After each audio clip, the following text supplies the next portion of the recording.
Oh, you better watch out. You better not cry. You better not pout. I'm telling you why. Santa Claus is coming to town. He's making a list and checking it twice. He's gonna find out who's naughty or nice. Santa Claus is coming to town. He sees you when you're sleeping. He knows when you're awake.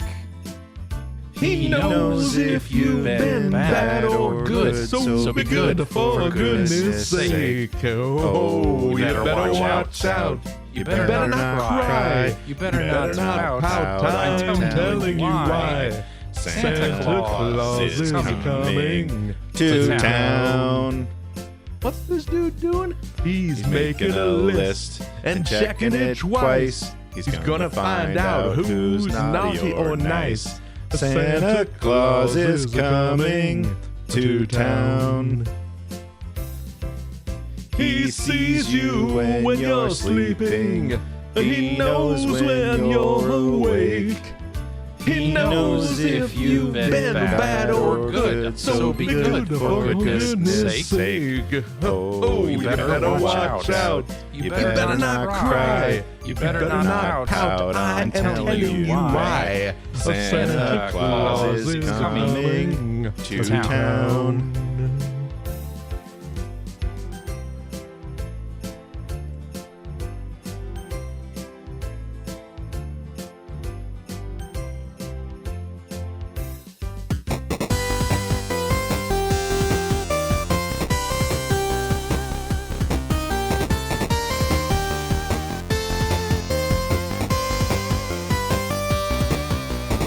Hello and welcome to episode 943 of the Player One podcast for Tuesday, December 24th, 2024.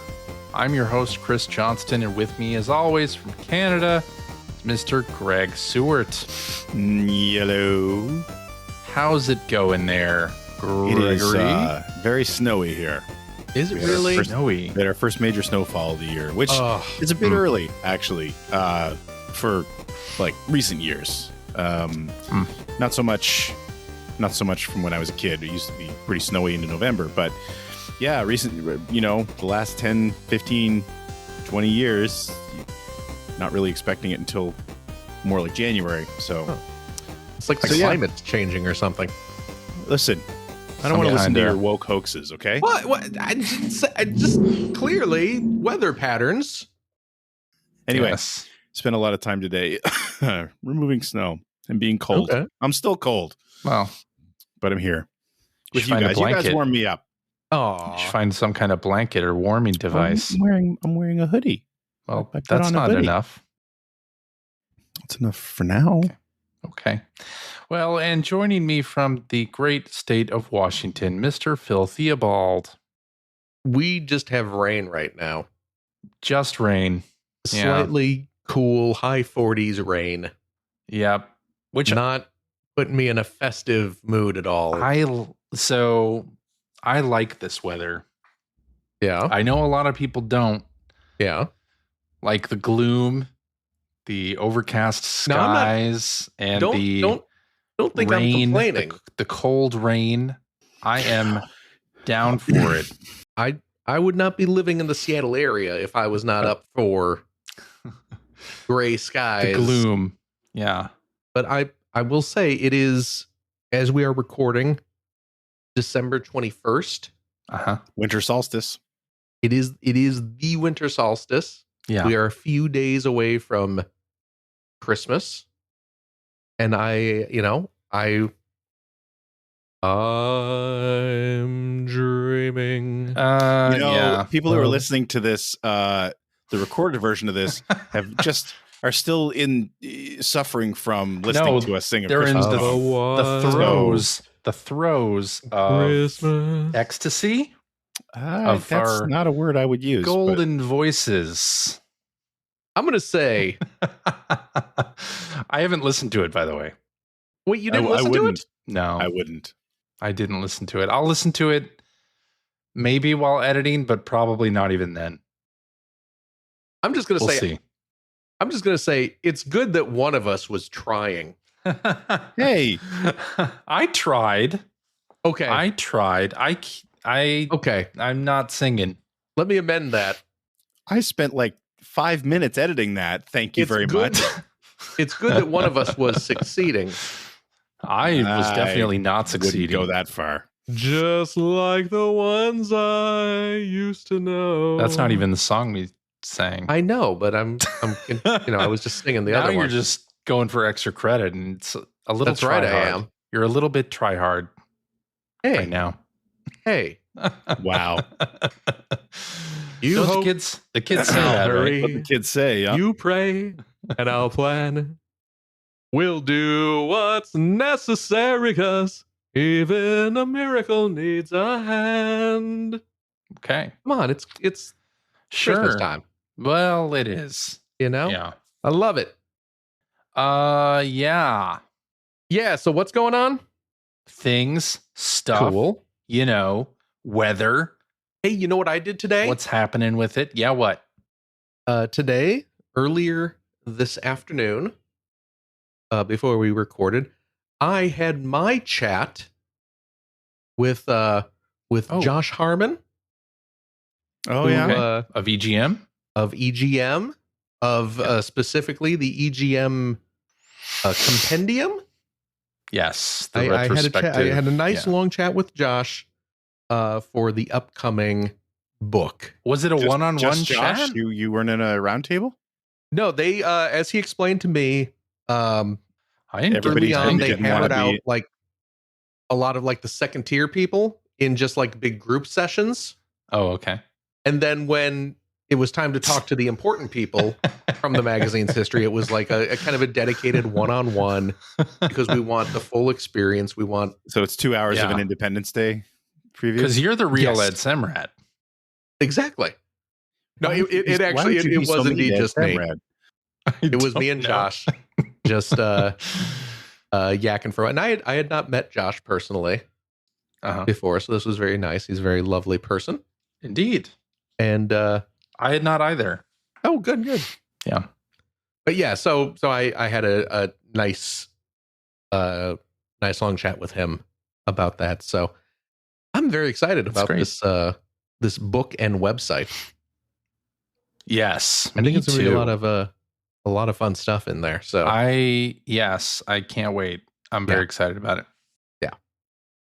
oh, Who my knew goodness. that magazine we worked on when we were just Children. little babies Children, wee tots. would be the subject of a entire book? I know. What? There it is. I knew it. You knew it? Yeah, Did I you know it at the expected it. time? I did not. No. Greg understood the importance of what he was What, doing. what I was what- doing, yes. Yeah. What we were all doing? No. What I was doing. Oh, Yeah, just Greg you. did the important stuff. Just you. Those So- hours of racing forklifts around Shenmue finally Right. being committed to ink as a story. Finally found those sailors. It won't switch until you sign in. Yeah. All right. Trying to Well, teach my daughter hey, how to sign into the. There you go. the Switch, No, the place. Just hit next. the PlayStation. Or you Oh can my just hit goodness. close. You want to play some NASCAR? Is that what you're going to play? Hit the X button. My first Gran Turismo. You got to put the Oh, game there you disc go. in, bro. Oh, it's going I to be gave it her back to you, first remember? Gran Turismo for real. Oh, we're in trouble because I don't think. What happened? Do you have the case? Oh no. This is why you always put the games back in the case afterwards. Please don't drop my controller. No, those are expensive. That's true. You know how Now, much a remember, DualShock you're is? attached to that A with your DualShock, headphones, so don't walk away DualSense without picking in it up. Canada now. That's like $300. Yeah, that's not Yeah, but cheap. we're on a tax holiday, so it's like $298.50. It's a tax holiday. It's literally what I just called it. It's a tax holiday. And video games are You're gonna part have of to it, explain too. that. Certain things are not being. Yeah. So we have this tax called the goods and services tax, Okay. and Sounds like communist propaganda to me. and our esteemed prime minister decided that certain items Yeah. for the next 2 months will not be charged Yeah. GST. Oh, okay. because he And video really games wanted to get. video games falls under that. Oh, He did it really really? wanted to He's get a extremely PS5 Pro. unpopular. Yeah, that's what it was. Ah, It's because he's extremely unpopular right now, and this is Justin it is what it is. Trudeau, yeah, unpopular. yeah. Oh, well good. then. Certain states do that too. They don't have state tax, Oh, sales really? tax or whatever. Yeah, Well, Oregon. Well, yeah, I mean, Texas we have provincial does tax as that. well. I happen to live in one of the provinces that has one of. I don't know if it's the highest, but it's one of the highest. But like Okay. Alberta has no provincial tax. Okay. So, but this is a federal tax that is on certain items, and now it's on fewer items for the next 2 months. So, and Yeah. video games, physical video game consoles and games Okay. fall under that. Not bad. nice. Yeah, I think Oregon falls under that. I don't think they have the state sales tax or something. Could I don't be. I don't know. Yes, I think it's All only right, fairly well, recent you could pump your own gas there. So Did that actually happen? So was that like to keep those jobs? Because I- that's a noble reason to do it. don't But look at me. I have no idea. I have no idea. It was I was looking at CJ. weird as hell when fueled up in Oregon, and it was They an come trotting attendant out. had to come out and do it. There's a whole It's team like, that runs out and they start like checking your tire pressures and like a No. 1950s wiping your Texaco windows. station. Yeah, that's what I'm saying. no, Yeah. but The good real old days. weird. Apparently, isn't New Jersey the same way? Isn't New Jersey the same way? That might be. Yeah, maybe. I think. we know our country. I don't Yes, know. we do. The country's pretty big. Well, I'll tell you that's what. true. You show me a map of the Thank- U.S. you know I can what? point You know out what, where Greg? New Jersey is. Greg, thank you for acknowledging the size of our country You're welcome. and not shaming us for it.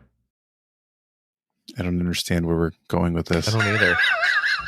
I don't know I either. mean, Canada's bigger. That makes By land mass, Hey. This is not a contest. I'm bigger by mass than About- you guys too. So Who is bigger by But have you seen Florida? We got that thing dangling right into the Gulf there. That's right. Uh, All right. Should we talk about video games? It's a slow week. I don't know if you can Well, tell. yeah, the holiday season. The holiday season. The Game Awards just happened. There's not much to talk We about. We talked about that last week. We did. I know. Yeah. We're not gonna. You want to talk about it again? I love. I'm so excited about CJ's what you've been playing. I just saw it on the. Anyway, You it's been a slow it. week. It's a slow week, all right. Oh boy! Well, it was And a busy apparently week. someone It was a busy week. definitely stopped playing indie. I definitely. Oh, yeah, I did. Well, Yeah. you made him sick. He said. Exactly. I said I wasn't going to play anymore. Oh, I know. You, Yeah, you although stayed true to your word. apparently it does make me motion sick. It does have a field of view slider on PC. Oh, On console. Is it on Ultimate Game Pass? I don't it's a Game Pass on PC game. Yeah. Well, there you So go. You should play I it there. could do it that way, play it on like the Steam Deck or something. I might try that, but I imagine it'll still be the same result. Doesn't make me physically ill. I mean, it offends my sense of good taste and game design, but well, you really don't like this game. We're not. we'll get into this in what you've been playing, I guess. But you have been just Yeah. complaining about this game. Well, you're hate playing it. yeah, That's what it's, maybe, Greg. It's what it feels like. You are hate playing it.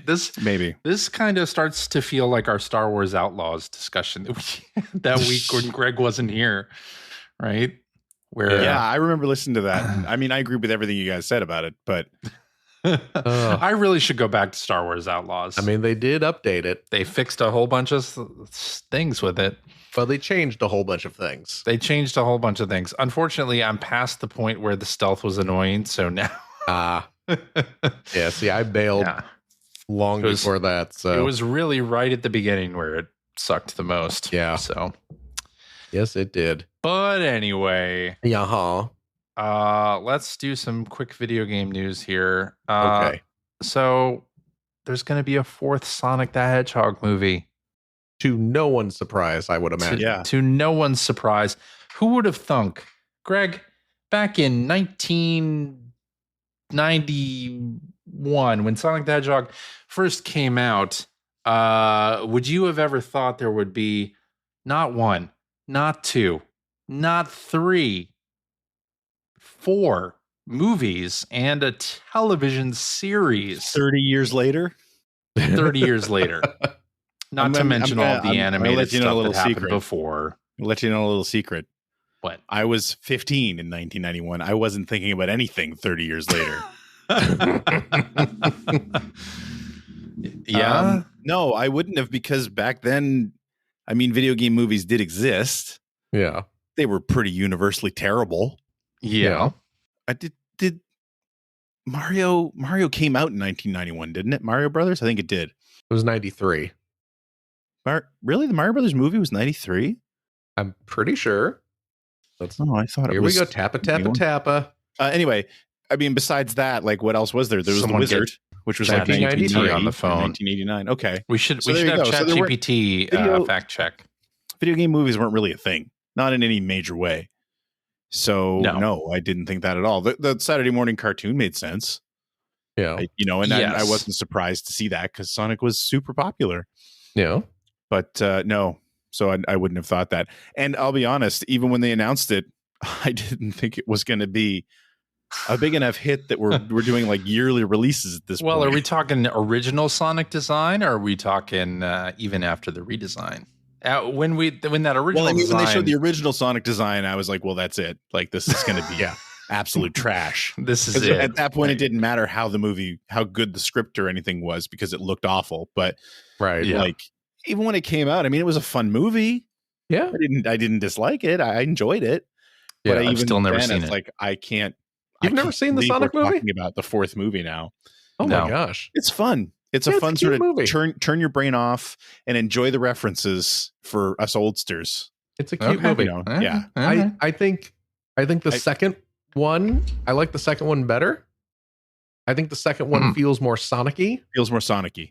They definitely did more. They leaned into the references more. Yeah. And it seems like 3 is kind of going even harder. What I think, Ah. it's funny because it seems to be, and I haven't seen 3 yet, Right. but it definitely seems to be doing the exact same thing that was kind of like one of the downfalls of original Sonic was, let's just introduce a ton of new characters with every new, Oh yeah, yeah. a Of ton of course. friends with every new Right. movie. And it's like, oh God.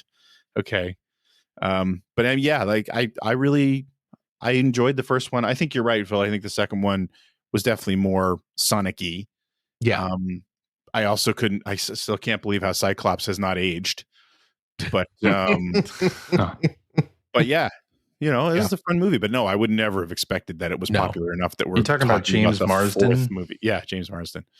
Which, by the way, if you have not watched the television show Jury Duty, Uh-huh. Why would It's I on- watch a television show called Jury Duty? I'm sorry, it's on Amazon. I'll tell you the premise, and then you'll want to watch it. The premise is it's basically like a hidden camera show Okay. where it's set up as a documentary. This film crew is going to film the process of being on a jury and being Okay. on like a I've sequestered seen a jury. trailer for this. And James Marsden is in it, and everybody is actors except for one guy. One guy is not an actor. He thinks it's a real jury Oh, duty okay. summons, Okay. and they basically have to deal with this guy. They try to make him break. The whole time is the guy like, oh, I can't believe I'm on a jury with Cyclops. Yes, he's into it. Is this Magneto's trial? No, but they will obviously become friends because it's a show. But Right. also, like, unexpected things happen, and it's pretty awesome. And everybody has to sort of ad lib. And then the last episode, they show you how they prepared for all of this and all of the random things that happened that they didn't plan for. And it's kind of amazing. It's very short. It's only like 8 episodes, but it's so worth it. So worth it. Jury Duty, it is on Amazon Prime. Definitely watch it. Okay. There's only one Jury Duty in which I am interested. Does it have Michael Richards?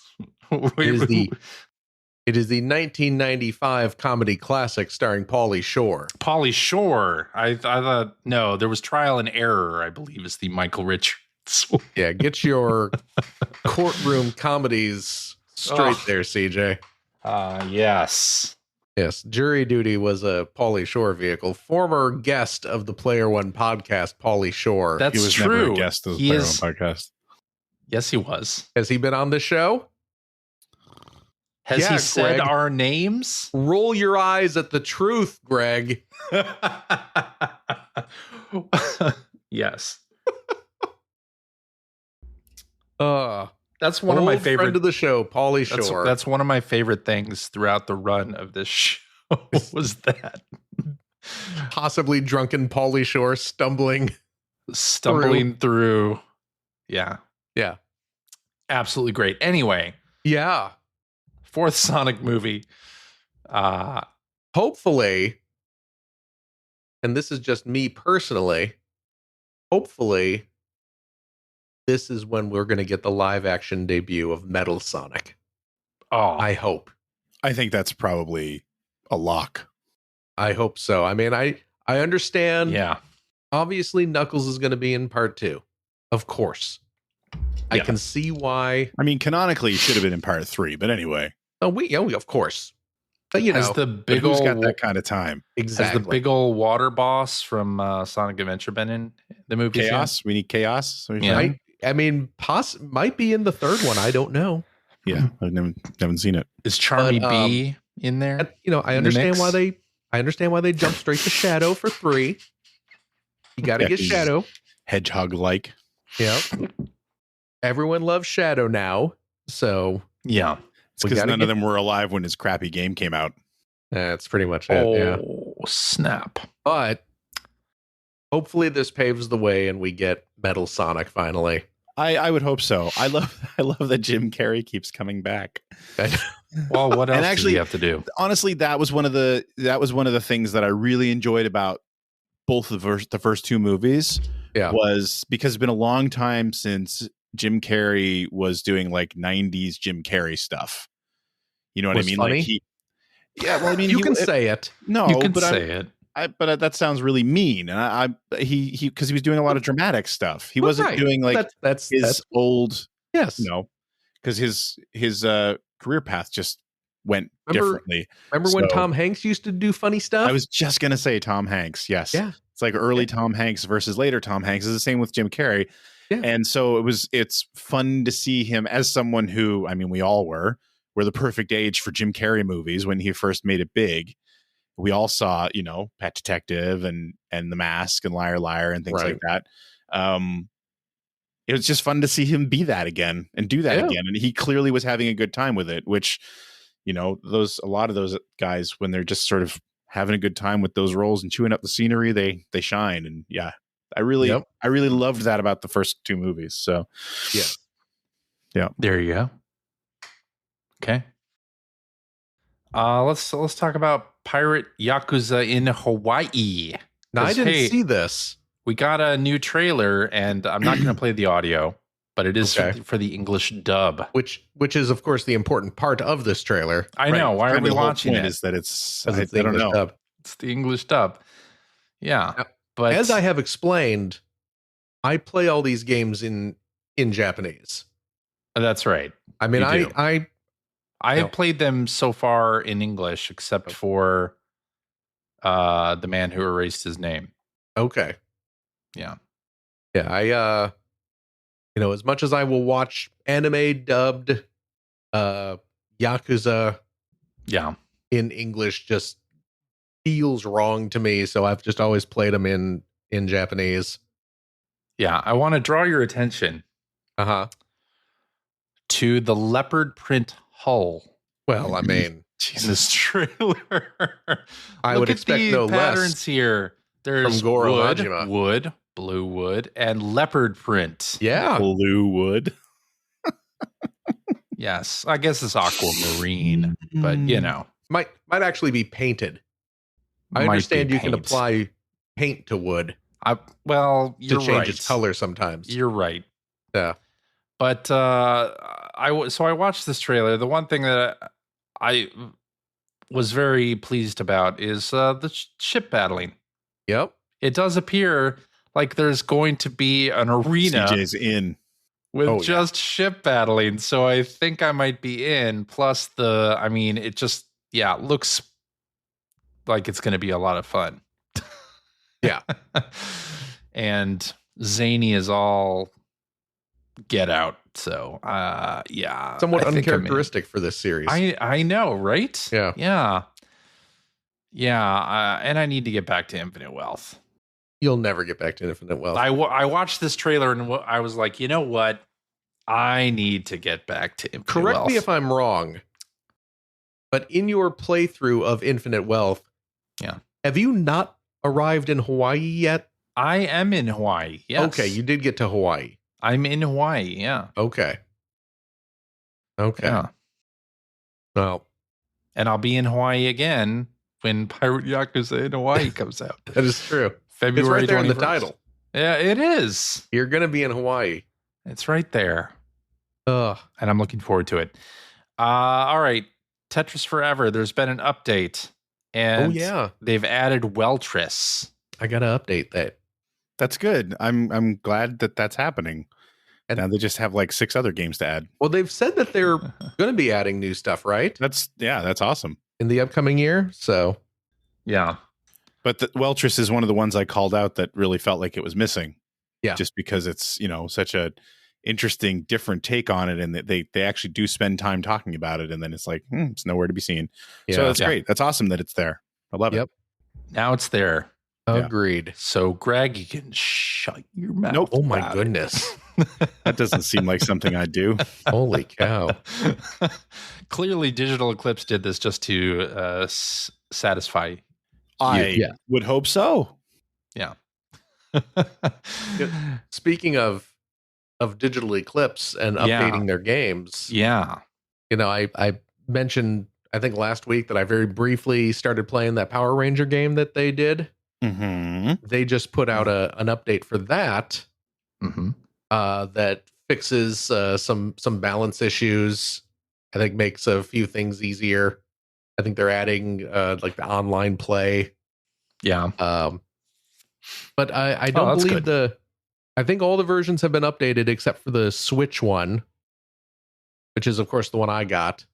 Yeah. And it's the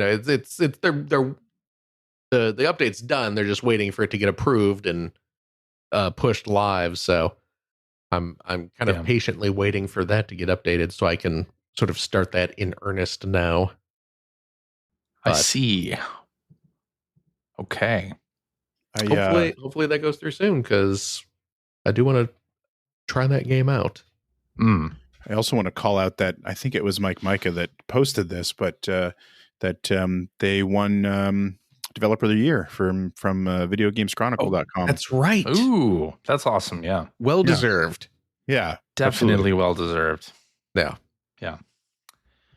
All right, let's talk about this story. So Terminator 2D No Fate has been given a rating for the PlayStation 5, Xbox Series, PS4, Xbox One, Switch, and PC in Australia. All right. What this means? Who knows? It's an unannounced title that got rated. So I guess that means it was planned to have been announced by this time. Do you think that this is like got to be based on Terminator 2?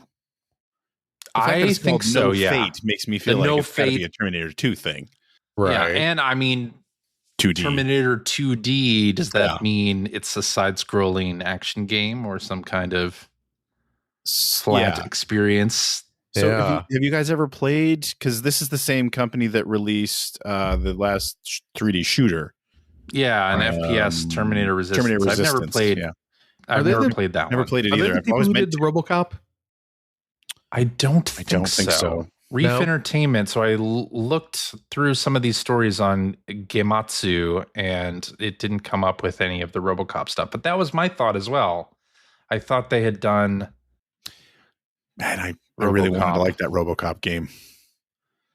It's just kind of boring. Really?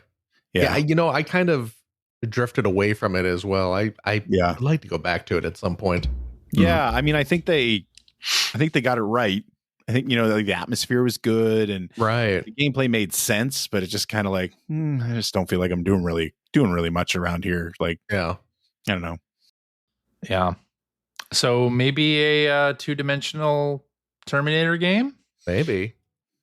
I'm interested. I'm down for that. Yeah. If it Only if Edward happens. Furlong reprises his role. I mean, what is he doing nowadays? Wow, it's pretty mean. Yeah. Seriously. No, Jeez. I don't. I'm asking. I'm genuinely Throwing asking. shade. What is he doing nowadays? I'm sorry if that I don't sounds know. sarcastic. I don't know. Am I his best friend? I don't know. I thought you were. Does he want to be best friends? I'm Let's always ask looking to expand my Danny friend group. Cooksey. Ugh. All right. That's pretty it for good. the. That was pretty That's good. it for what? That was pretty good. I'm just giving you credit for that. Okay. I liked it. That's good. It's the other kid. I know. I remember. I know Terminator exactly 2. what you meant. That's why I said it was Yeah. good. Yeah. I just All right, the fact that you just pulled that out of the air. It was impressive. Yeah, sure. He was in Big with Tom Hanks, who we said during that time when Tom Hanks Back was in doing Tom funny Hanks' movies. funny years. Yeah. See, full circle. Full circle. It's called a And why callback. doesn't Batman dance anymore? Nobody does the Batusi anymore. The Batusi? Yes. All right. So Yeah. we've arrived at what you've been playing, and Greg, you're going to go first, my friend. Tell us why you hate Indiana Jones. Yeah. Well, before we get into that, because I know Phil, you've been playing it too. So, And I One thing love that- it, by the way. one New thing that game I of the year candidate. forgot Really? to well, you wouldn't be alone in that. No, it's no. No. Do you think next year's Game Awards it's going to have a shot? And No, because it came out at the wrong time. Absolutely came not. out They in won't December. even remember it. It will be Although it is completely coming out on forgotten. PS5 in March, so make it a It'll be Maybe, second forgotten. life. but it'll be You old think? by then. Oh Okay. yeah. Well, maybe. Maybe it deserves to be forgotten. Who knows? Anyway, Oh my see? He's so angry. the game that I meant to mention last week and I forgot to do was I played through my first Gran Turismo. Right. So You this was played through it. This was the free demo. Yeah. Okay. The free demo that they released. I mean, it's just a Gran Turismo 7 demo, basically. Oh, okay. Okay. But the nice thing about it is that, well, you know what? It was free. And then I had heard that there were cars that you could unlock. And when you finish unlocking all the cars, you actually get a voucher that transfers over to Gran Turismo 7 and puts those cars in your garage there, which they aren't rare vehicles. They aren't like really expensive vehicles or anything like that. They aren't unique. Like it's all stuff that you can get in Gran Turismo 7. But the nice thing is that it'll either add to your car count in that game if that's something you're interested in, or you can just if they're duplicates of something you already have, you can sell them. And I think you can make like 2 million credits off of it. And it takes about an hour to play through my first Gran Turismo, but I wanted to check it out anyway because I was interested to see if it's a decent demo for the game. And I'm here to tell you that it is. It perfectly encapsulates what the game is about. I mean, it runs you through some license tests early on. Then it runs you through some time trials and then 3 races across. I think there's only 3 different tracks in the whole demo. But like 18 different cars. So you get a good feel for all the different types of vehicles and the different sort of handling models and stuff like that.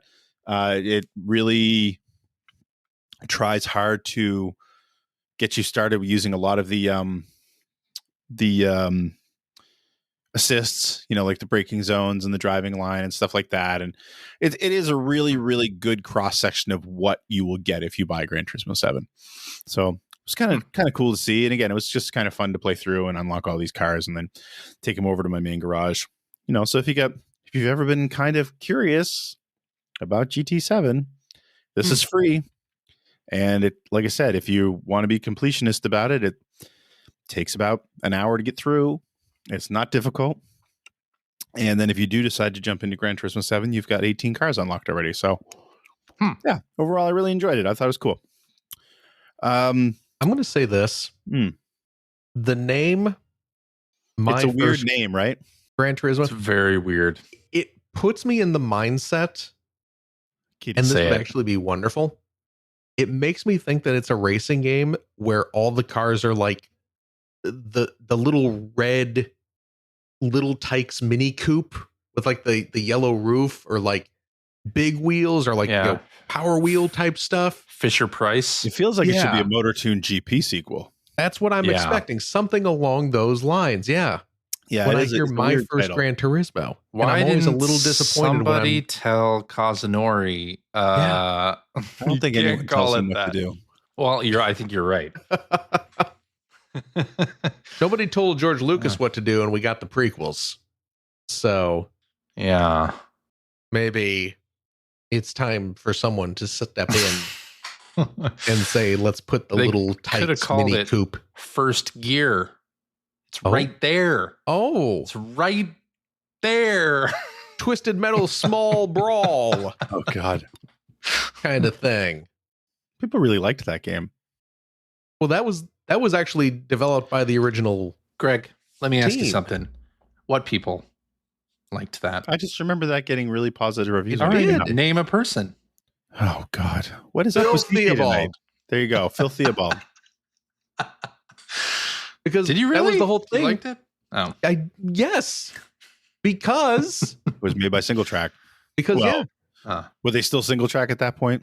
I don't know if they were still Single Track, but yeah, like Twisted Metal 3 and 4 were made by 989. Yeah, it was not. They were not good, and they were not good. Twisted Metal, great. Twisted Metal 2, great. Yeah, 2 was Twisted Metal 3, suddenly not great. Mm-hmm. But over here in the Small Brawl, so that was like one of those. That was a PSP game as well, wasn't it? Small Brawl? Or was it? No, maybe it wasn't. No, that was just PS1. Okay, because that was around the time that you were getting a lot of those PSP games being ported over to PlayStation, like Secret Agent Clank. Right. Suddenly PS2. comes to PS2. Yeah. Wasn't there that Daxter game as well? Yes. Yeah. But anyway. Luminous, right? I forgot about that. What was a Rogue Trip? That was the other single track. Yep. That was their not Twisted Metal game because they weren't allowed to make Twisted Metal anymore. Exactly. Yeah. I remember that. Anyway, I have another game that I'm going to talk about as well, but I'm going to leave that for our tweets because it applies. Greg, I did see you redeemed the Cabin Factory that I gifted you. I forgot to do that. I didn't play it enough yet to talk about it this week, except to say that, like, thanks, man. I mean, like, I'm honestly thankful, but at the same time, thanks a lot. Because it freaked me the hell out. Like the 3 minutes I played of it, I was like, what? Oh, did it really? Am I playing? Did it freak you out? It did. I wasn't really ready. I mean, I remembered your description of it, and your description in hindsight makes perfect sense. But I was just like, this is creepy as hell. Oh dear. Well, it's also going to be a different experience between what I played to what you played or what Phil plays, because there are different anomalies. I have not seen them all, and it's random which one it picks to give you. I guess I'll talk about this for a minute. Yeah. Yeah, so it's random. So I guess my question is, like, when you die. Yeah. I think you die. I'm calling it. You do die, yes. Does it reset everything, or you're still on the same track? It resets everything. So you have 8 chances. You have to get 8 correct. I'll never get 8 correct. I did it the first time I played. I didn't. It's possible. It's definitely possible. So yeah, you just load it up and check out the cabin, and if it's safe, you press the green button, no problem. If it is haunted, you press the danger button and dispose of that haunted cabin. But the thing is, so the thing is though that you have to obviously go into these. I mean, I guess you could sit there and guess, but you could sit there and guess, but you're probably not going to get a it. Chance you would do it, but from outside the cabin, yeah, you have to go in. Like you're going into these cabins that come down this conveyor belt. They're the same cabin every time. Mm-hmm. Yeah, and you walk in, and if you see movement, it's haunted. And you have to run out and press this button. Yes. Which anomaly did you creepy get as first? Hell. Well, I don't know. I mean, is the cabin design completely different too, or no? It can be. So, like, I walked in, and immediately in like a dark corner, there's a picture of a woman. Yes, that's very bright. Yes, and I'm just like, yeah. I turned the corner. I was like, ooh, that's okay. And then I was like, is she moving? She's not moving. Oh, it's a picture. Okay. And then it's I like this turned Victorian headmistress. Right. And then I turned this corner, and there's a guy sitting at a table, but he's like a statue. He's not moving. Yeah. And then I went up the stairs, and up at the top of the stairs, there's a little girl sitting there with a towel over her head. Yep. And like it's not a teddy bear. What is it? It's a stuffed animal. It's like a frog. Like a frog. That's it. There's a frog sitting watching a television. Mm-hmm. But the only movement was like things were moving in the wind. I think the TV was on. It's like, okay, this isn't haunted. So the TV was on. Yeah. Okay. This must mean something. And I hit the green button, and obviously that was fine. The next one comes in. I go in. It was very similar. Yeah, actually, it was completely the same. Mm-hmm. But when I went up the stairs, I didn't see it when I went up the stairs. I went up the stairs. Yeah. And it's like, okay, everything's exactly the same. I turned around, and there was it looked like a dead body of a little girl hanging off the overhang. Yes. But I almost walked into it. I was like, but again, nothing was moving. Nothing moving. So I went out and I hit the green button. Right. Yeah. And then the third time it came up, I walked in, and right in the middle of the main room was a diorama of the cabin. Mm-hmm. And I could see myself moving in it. And there must have been something else moving in it, because like, oh, that's kind of cool. And then I heard footsteps and the screen went red. God damn it. So you died. So that's where you died. So I died. And then the second time I played it, I don't know how far in, but I ended up. Oh, so I went in, and then nothing was moving in the cabin again. Actually, there was a little girl standing somewhere when I walked in, which again freaked me out, but she wasn't moving. So then I went and checked the rest of the cabin, and when I came back, she was standing in front of the door, so I couldn't leave. Yeah. And so then I heard there's another door to a basement. I heard that open. All right, I got to go into the basement. Yes. I went down, and it reminded me of like something like a Blair Witch Project kind of scene where somebody's standing in a corner, and like their mother, an old woman was yelling at them. So there's movement, but I'm like, well, I can't get out because I think the door had closed at the top of the stairs.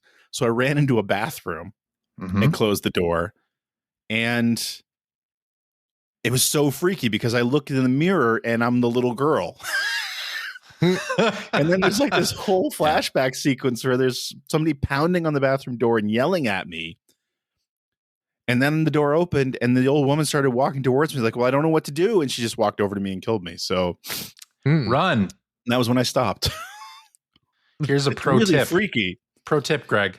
Yeah. Run! Exclamation point. It's creepy. It's your pro tip. I do tip. plan to play it. I need to load it up on my Steam Deck and play it that way. Definitely. That's how I One played of the it reasons as well. I stopped is because I didn't have a controller hooked up, so I was playing with keyboard and mouse, and the movement was a little. I wasn't used to it. It was really, really touchy, so I was having trouble. I'm not used to keyboard and mouse controls because I just don't play that way. So yeah, it runs well on the Steam Deck. Yeah, that's what I need to do. Is I need to load it up on that. But thank you. Excellent. Yes, Phil, I'm sure you'll enjoy. I don't think I will. You love terrifying things. This doesn't sound like I will enjoy it at all. I don't like that. Creepy. It's really creepy. Play it in the dark. It is scary. You can turn off jump scares, or you can turn them on if you want them. I don't. Okay, I had I'll them be off, honest. but there's just unsettling things happening in the cabin. Unsettling. Yeah. Okay. It's If you not say a very long Christmassy game. game. It's really. it's a perfect game for Christmas. Come on, I don't Get you need in that the spirit of the season. right now. Yeah. During the most Why? I mean, wonderful it's usually time. such a relaxing time of year. I'm sure Yeah. your nerves aren't afraid at all. If you end up liking this one, we should play the Exit 8 as well, which is similar concept. I don't want to play your Similar effing horror concept. games, man. No. But it's walking down a hallway and seeing if you can tell what's different. Yeah. Why? Anyway, It's fun, Phil. so I wasn't going to Fun. talk about that for what you've been playing, but I So just it's like did. a find the difference thing. Well, that's yes, what- that's what sometimes Cabin sometimes Inspector Is this sometimes the is this- differences are very obvious, and sometimes the they are difference not. is homicidal. That's is all. this Yeah. CJ's favorite new genre of games? Is like Murderous walking activities simulator. from highlights for children, but like Oh man, I loved highlights for children. but now it's Five Nights at Freddy's. Yes. Yes, This is your new thing. Yes. Okay. it's easier to talk his best friend Mike into buying these because they're cheap. It's not multiplayer, so no. I know. Ugh. Here's the game where Goofus murders Gallant. Goofs and gallons. That would be amazing. That would be I amazing. feel like I'm the Hey, dentist on old this. people have enjoyed Spot the Difference games for eons. There's like a whole genre Oh, yeah, of that's that a- for that's the a giant. For mobile, giant. big time. Yeah. Yes, indeed it is. Yeah. This is just a new iteration of that. Okay. Alrighty then. Yeah. So let's talk about Indiana Jones because I did go back and play more Indiana Jones this week, Oh, and I watched Raiders of the Lost Ark too. did you? Yeah. That's the It's a pretty good movie. first Indiana Jones movie. Mm-hmm. If you Back when it came out, it was just called Raiders of the Lost Ark. Now it's called is true. Indiana Jones and the Raiders of the Lost Ark. But now, did they? Ah. I know that they updated that title on like the packaging, but they didn't change the title screen, I don't think. okay, I didn't think they did. Yeah. So, Yeah. Temple of Doom, of course, is a Is- prequel. People forget it? that. Yep. I forgot that until this very moment. Temple of Doom is a Huh. prequel to Raiders. See. How do you what denotes, I mean, outside of saying it, what denotes that in the movie? Like, is there a way to tell in the movie that this happened before Raiders? There is a line in Temple of Doom where Indy, it's like right after they get into the Temple of Doom, and he's like, one of these days I'm going to go looking for the Ark of the Covenant, and I hope I find it. And then he winks at the camera. So no, there's nothing in the movie that They show dates. They show at the beginning of the movie, they show like what year it takes place. 1935 in Temple. Yeah. Because I just happened to be running that today there as you well. go. I watched So the- that's your clue is the Right, year. okay. Yeah, the year that they say it is in Temple of Doom is earlier than the year it is in Raiders. Huh. Interesting. Yep. And thus earlier than the year it is in the Great Circle. Yep. As far as I know. Yeah. So I went back and played. So there's been a lot of chatter on our Discord since I crapped all over this game last week. Right. And it's interesting because there's definitely, it seems pretty evenly split between people who, actually, I wouldn't say evenly split. It seems to lean more to the side that I'm thinking, where this is an extremely uneven game. Now let me tell you where I am at the moment. Seattle? Well, I'm outside Seattle, but yes. I have not played that much farther than where I was at last week. I'm still in the Vatican. Yeah, okay. I have done kind of the next like sort of big little exploration bit where I go into like the underground caverns and I find I've done that. the big tomb, and then the vehicle crashes through. Mhm. And I did that whole bit, and then Indy sees a suspicious nun. Yep. And now I'm supposed to go off and follow this suspicious nun. That's so funny. You stopped at the exact same point I stopped this week.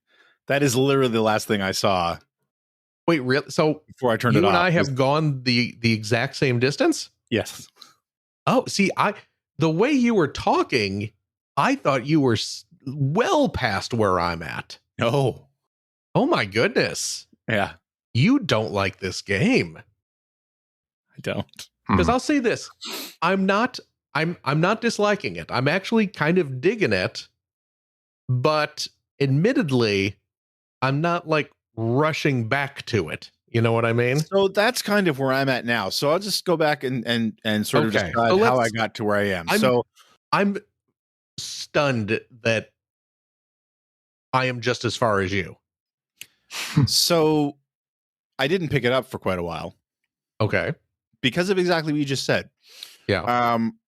But what I did do is, again, there was a lot of chatter and a lot of good discussion, I think, on our Discord. And it was actually one of our former co-hosts, Mike Phillips, who called out, like, it's just an extremely uneven game. Yeah. It's an extremely uneven experience, which is kind of what I was saying last week. Although I'm letting the negative side definitely dictate my feelings on the game. But I decided to go in, put everything. I want to see what the game has. Right. Because it's Indiana Jones. And it's getting a lot of buzz, and I want to see what the game has. And I know that there's a bit of bias here as far as not continuing it because it's on Game Pass. So I've no sunk cost in this thing at all.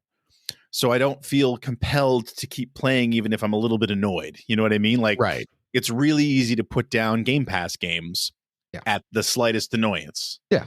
So it's like, okay, but it's getting a lot of buzz. It's getting a lot of like, this is a game of the year candidate for some people. So I went and I turned combat all the way down, combat difficulty all the way down, and decided I'm going to critical path the whole thing. Okay. Right. So the big Vatican City area, I just walked through it. Okay. And got where I needed to go. And so I got to the underground section that you're talking about. Right. Really enjoyed it. Yeah. Like and it goes back to what I was saying last week. It's the same when you first get to, I think it's before you get into Vatican City itself. So it gets you in Rome, but where that level where they sort of introduce stealth,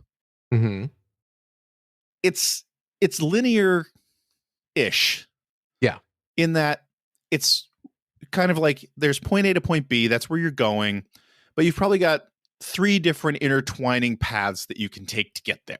Yes. Right. So you can be a little creative, but you're kind of there are guardrails, pretty significant guardrails. Right. So you can't sort of wander off too far from the main path. Right. But there are some intricate little side routes that you can sneak through and absolutely.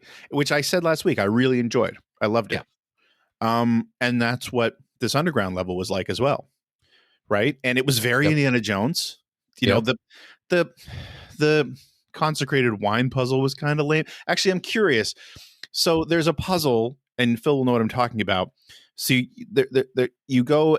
It's a wall that shows the crucifix on it, and there are 5 switches, something like that. Yeah, that all have 4 different positions on them. Yeah, and there are these. There's probably a churchy term for these things, but there are these saucers. It's a sink. Yeah, they're sinks. It's got a drain at the bottom. It's a sink. Right. That you have to pour the blood of Christ into. So you have this consecrated wine that, by the way, people are upset about, apparently. Imagine that. Wait, really? Not a lot, I don't think, but I have seen that come up. Anyway, you go into these different rooms near this door, and you pour wine into each one of these saucers. Yeah. And when they drain, they leave a number, right? Yes. So a number between, I think, 1 and 4. And then you're supposed to go back and set these switches to these various positions. Did you, when you did that puzzle, did you know what position you were supposed to put things in, or did Indy just say what position you were supposed to put these in? Okay, I'm going to be honest with you. You don't remember doing this? No, I do. I absolutely remember doing this. Okay. I have in my game, because I'm old and I don't have time for this nonsense. I have set. Phil belongs in a museum. Oh, boy, do I. What a treat that would be. Just sit around all day. Slowly decaying away. I have set my enemy difficulty all the way down to 0. I have set my puzzle difficulty, because you can adjust both of those separately. Yeah, you can. I have set those all the way down to 0. Okay. When I poured the wine into the sink. Now, when you say that they left behind a number, did you not notice? Where are these numbers being left in the behind? sinks? In the sinks themselves, the Roman numerals. Yeah. Okay, either I didn't notice it. Wow. Or because I have it down so far, they don't even bother showing the numbers. So, okay, then this, because here's the point I was making, and I think I must have turned mine down as well. Well, I'll say that because when I got to that, once I he just tells me what to do. I drained all the wine into the sinks, and then you go to the big, very clearly, this is the final piece of the puzzle. It's the big, right. There's a big like painting of Christ on the cross. Right. Where he belongs. Oh, Jesus. Oh my. Come on. Terrible. That's great. That's great for the show that comes right before Christmas. That's awesome. That's just yeah, no kidding. The Player One podcast does not endorse the devil's views. No. But that is clearly the big so much trouble. Painting of the crucifixion is the focal point of this puzzle. And so I knew I'm going to go there, and that's where you hit all the switches. But yeah, like you were saying, he just tells you. Yeah, I got to set this one to number 3. Yeah, so there's the thing, and right. And I'm curious because I think I must have turned my slider all the way down too, because what I'm saying is that when it was time to set these switches, I had gone through and found everything, and I'd gotten all the numbers. I couldn't tell you what correlated to what. How was I supposed to know which number for which switch? I was kind of looking at the map. I didn't look too hard, but kind of looking at the map, and I was like, well, I don't see what the correlation is here, but I'm going to go try this anyway. And then you just focus on a switch, and then he says, this should be 4. All right. And I'll move it to 4, and it's like, but I'm curious if that slider wasn't turned down, then A, if he does that, and B, if he doesn't do that, how in the world do you figure out what it's supposed to be? Yeah, well, because they set up the pieces, because it was like, oh, it's the 5 spots on Christ's body where he was bleeding. 5 wounds. Yeah. Yeah. And it's like, okay, I get that.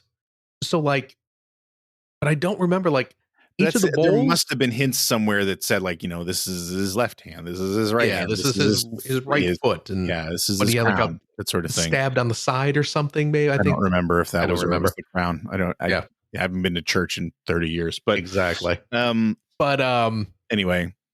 But yeah, so I'm assuming that if you have your puzzles on default difficulty, or even the higher difficulties, maybe you don't get those kind of verbal.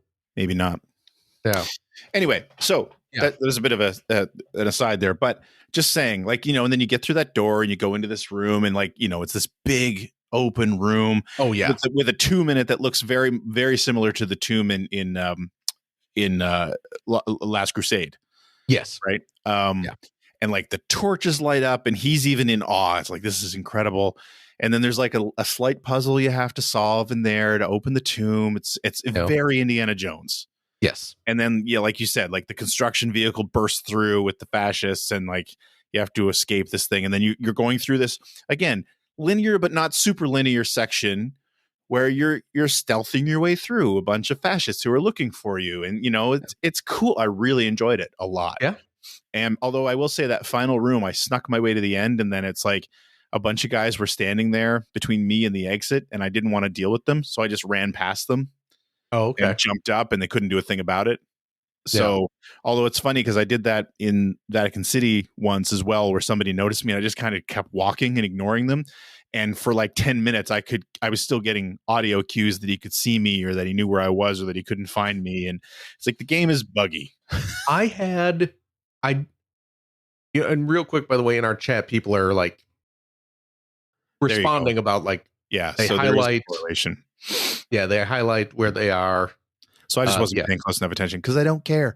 But yeah, I think that must have been, I just didn't notice like as well. But there was one, you know what, when I was talking to, before heading out, like right after I got my priest disguise, and I'm talking to my priest buddy, and he's like, okay, you've done what you need to do here, head on out and go continue your adventure.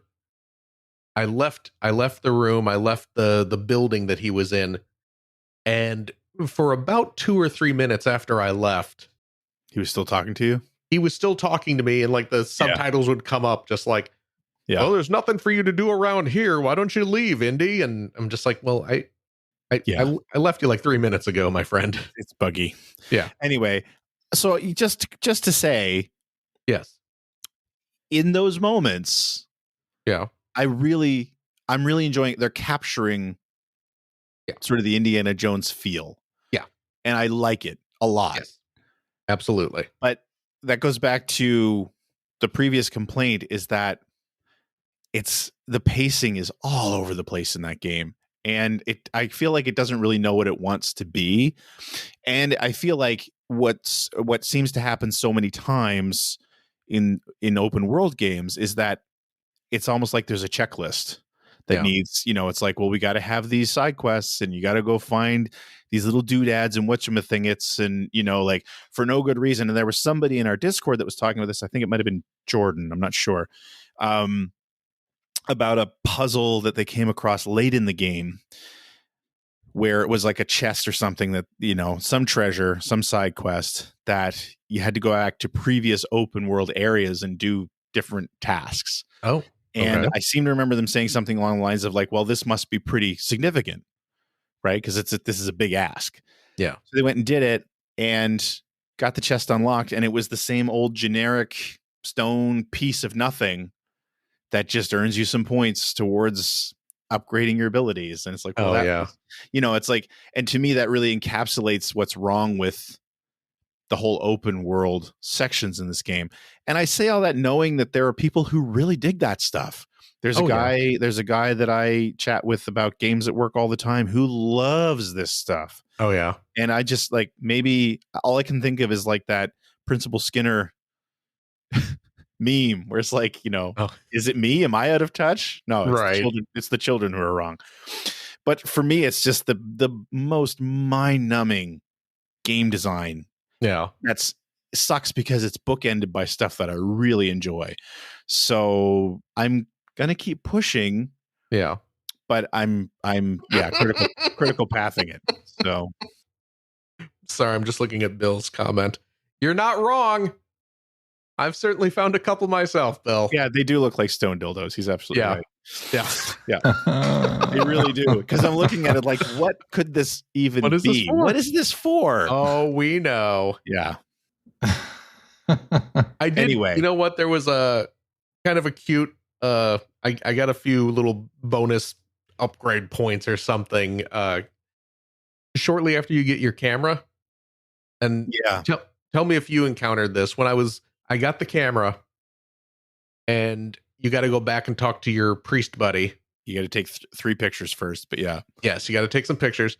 But as I was heading back, I walk into the building where his office is, and there were a couple of nuns just kind of hanging out in the lobby having a conversation.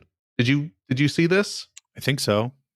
And they're just kind of talking with each other about your friend, and they're just, I'm going to be leaving soon, and it'd be so nice to have a picture of him to remember him by. Oh, and like right. the other nun's like, oh, go ask him. Oh, I couldn't. I wouldn't want to intrude. Did you take a picture of him? No. I took pictures of what I needed to take. I see. And went back to my buddy. I was curious. Let's get this moving. I overheard the conversation, and I was just curious. So like when I got to the office, I talked to him.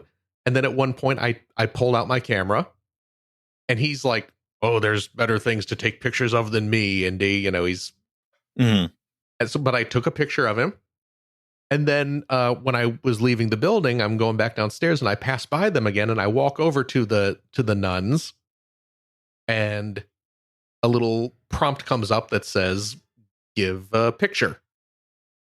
And I was able to give them the picture and, oh, thank you. And you get a few bonus points. I was like, that's cute. I like discovering just random little side things that don't really do anything, but they're just. Well, that's a lot of this game. Yeah.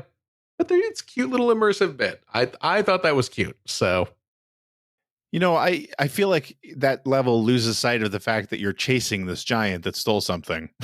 Oh, yeah, absolutely. Absolutely. There's literally you're not pressed for time at all. Yeah. In anything. No. I mean, at one point as I'm climbing around the building trying to take pictures of these little, fountains or whatever they were, engravings on the wall. I ended up kind of getting distracted just taking pictures of cats. Jesus. Because you're walking around and all of a sudden you hear very distinct cat meowing. Isn't that a side quest? Is it? I want to say I heard someone saying it was. I mean, I wouldn't be surprised. Yeah. Because there are clearly a bunch of they're there cats for some very reason. Distinctly positioned in areas right that feel this is a video game collectible kind of way. Right. And I took a picture and Indy's got a little quip for each one. And it'll say oh, this is the orange. You got a picture of the orange cat. So it probably is a side quest that I just haven't triggered.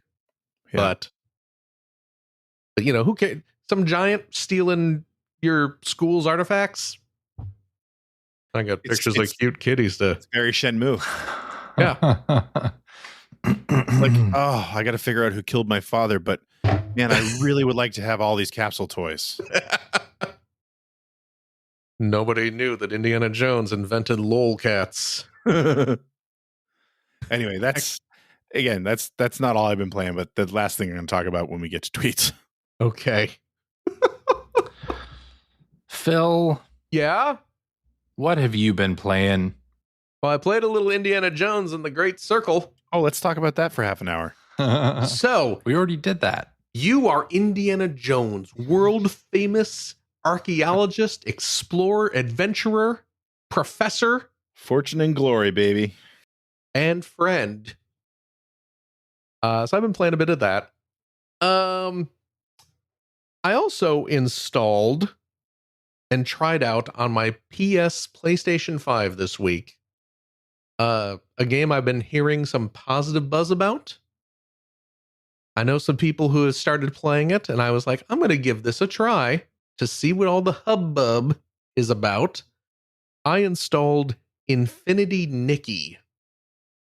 Have you seen this? The Adam Sandler movie? Yep. The very same.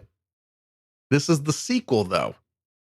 Because back then, he was just little Nicky. Somebody should call Ethan and do a review of the Game Boy Color game.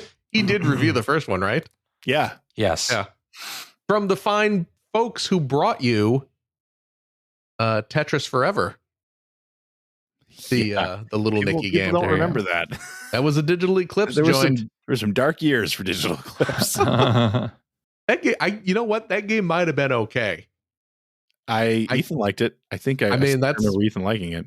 Some of their they Digital Eclipse they were like way forward in that they did a lot of kind of licensed schlock.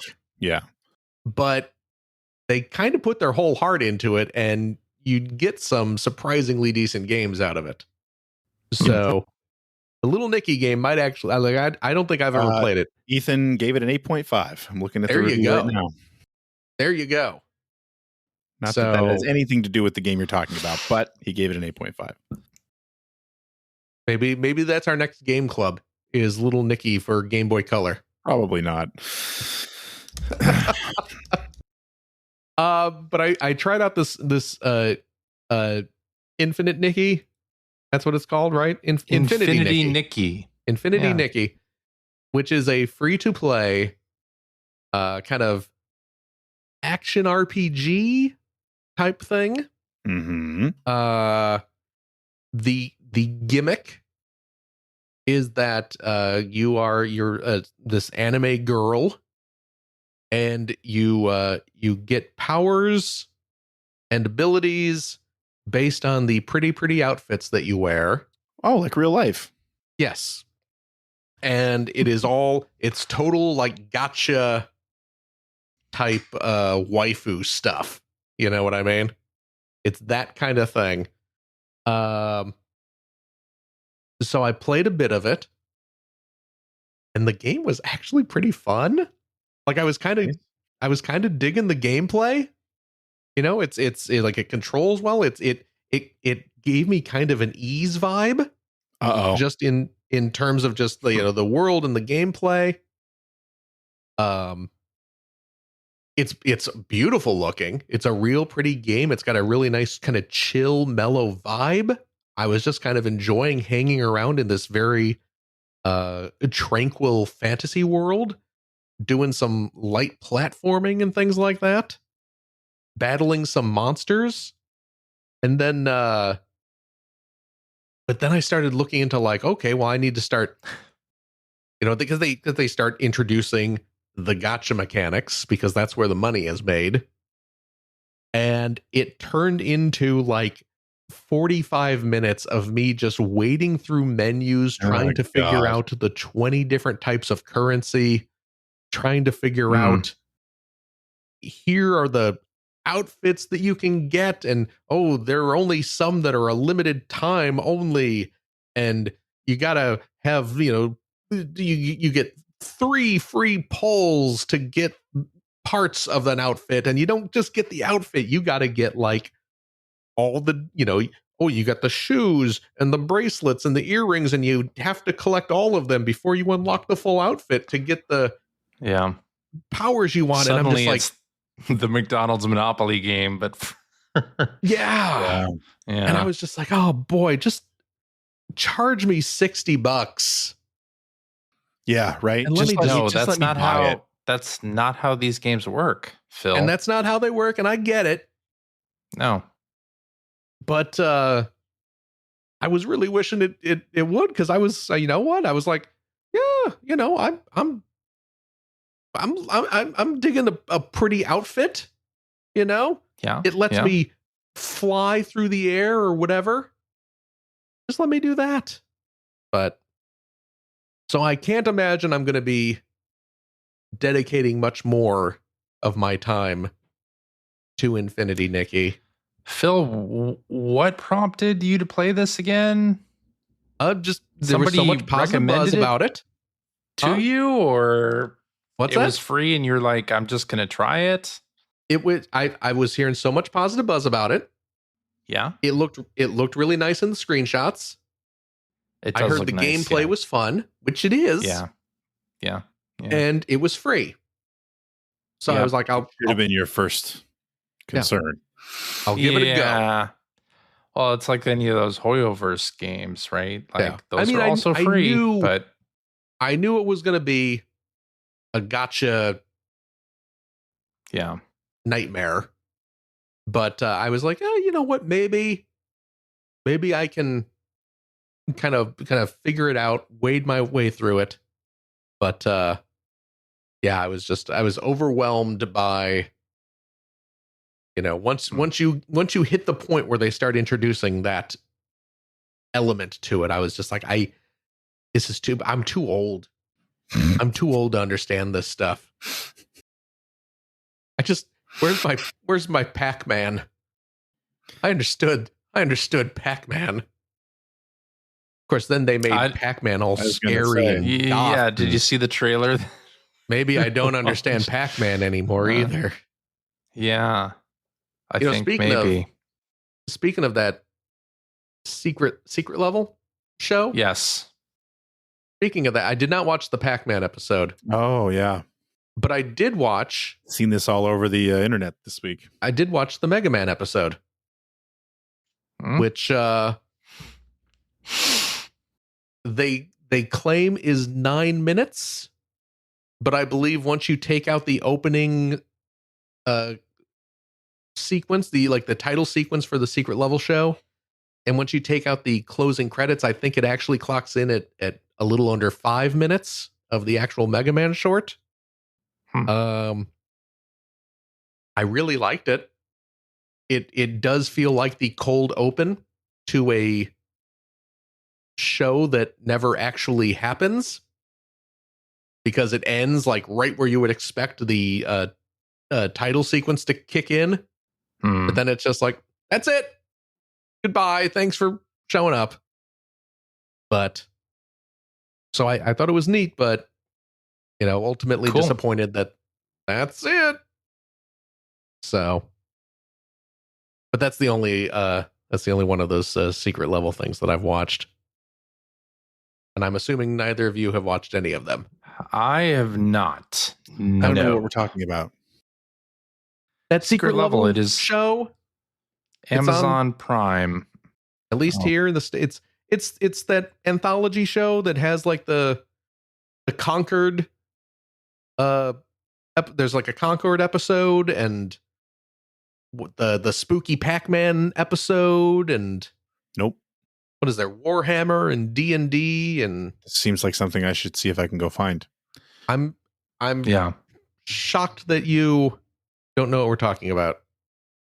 Well, what I thought you were getting at, but it's the wrong series. There's a series on Discovery right now called Game Changers. No, this is not that.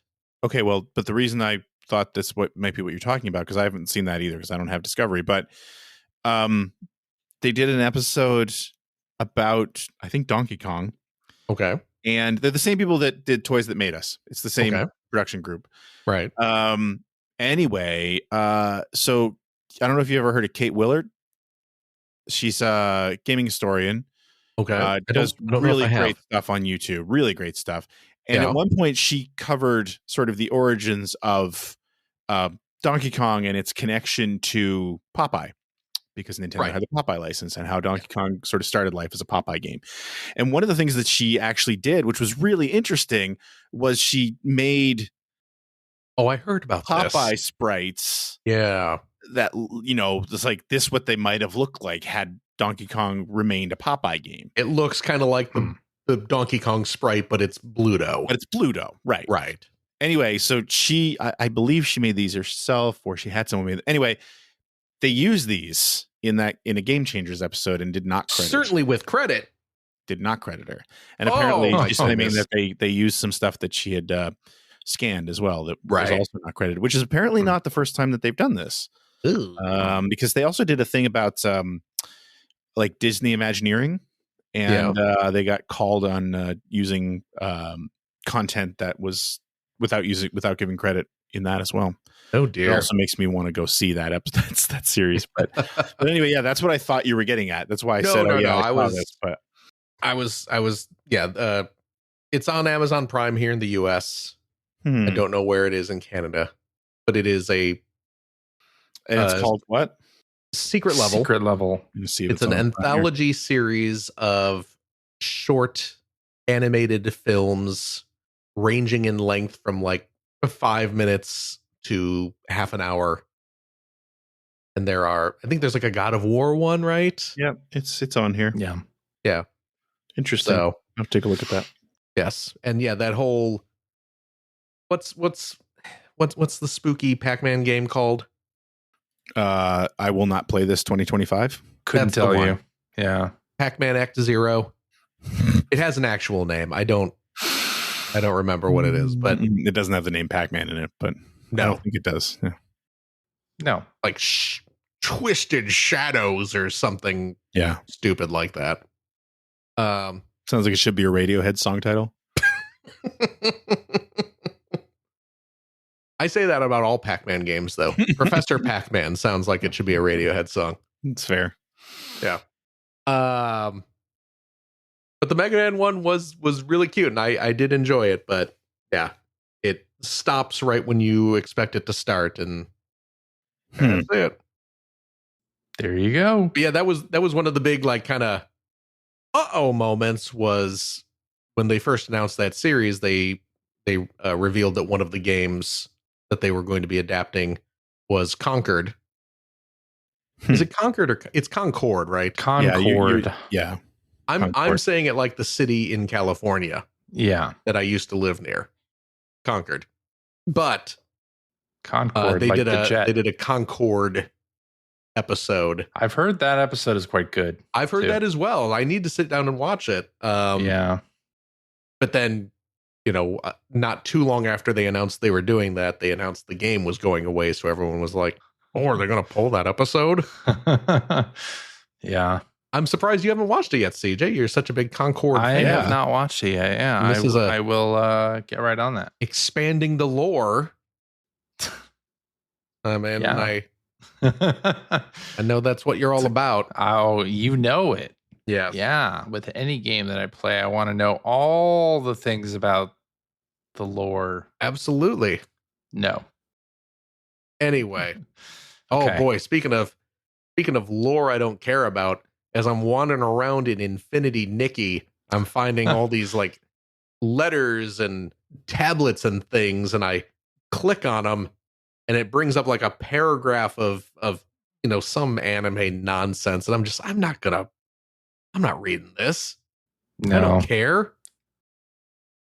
I just want to see what pretty dresses I can wear so I can magically float over and chat with my little animal buddy.